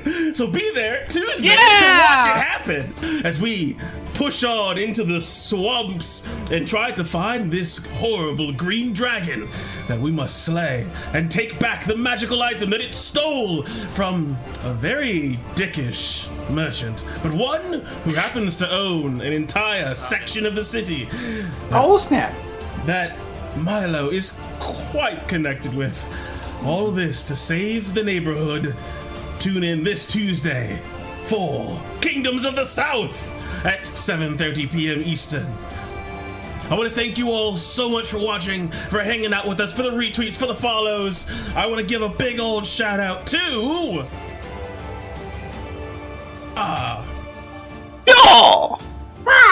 Crosswinder for following, Mike Ruja for following, Tuzu1 for following,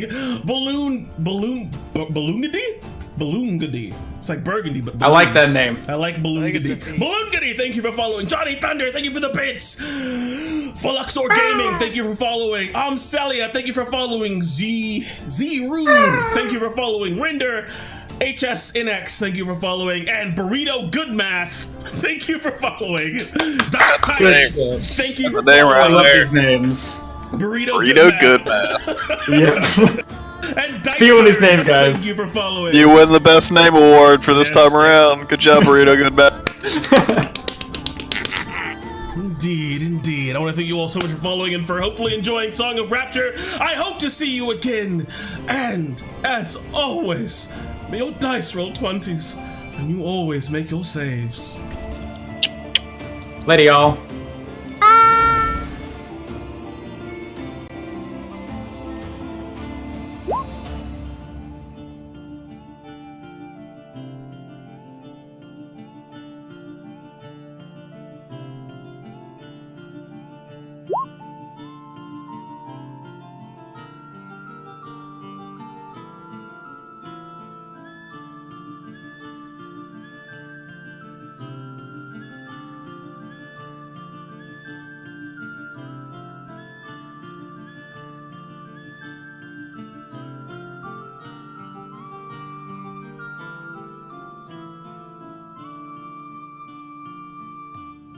So she is still relatively strong.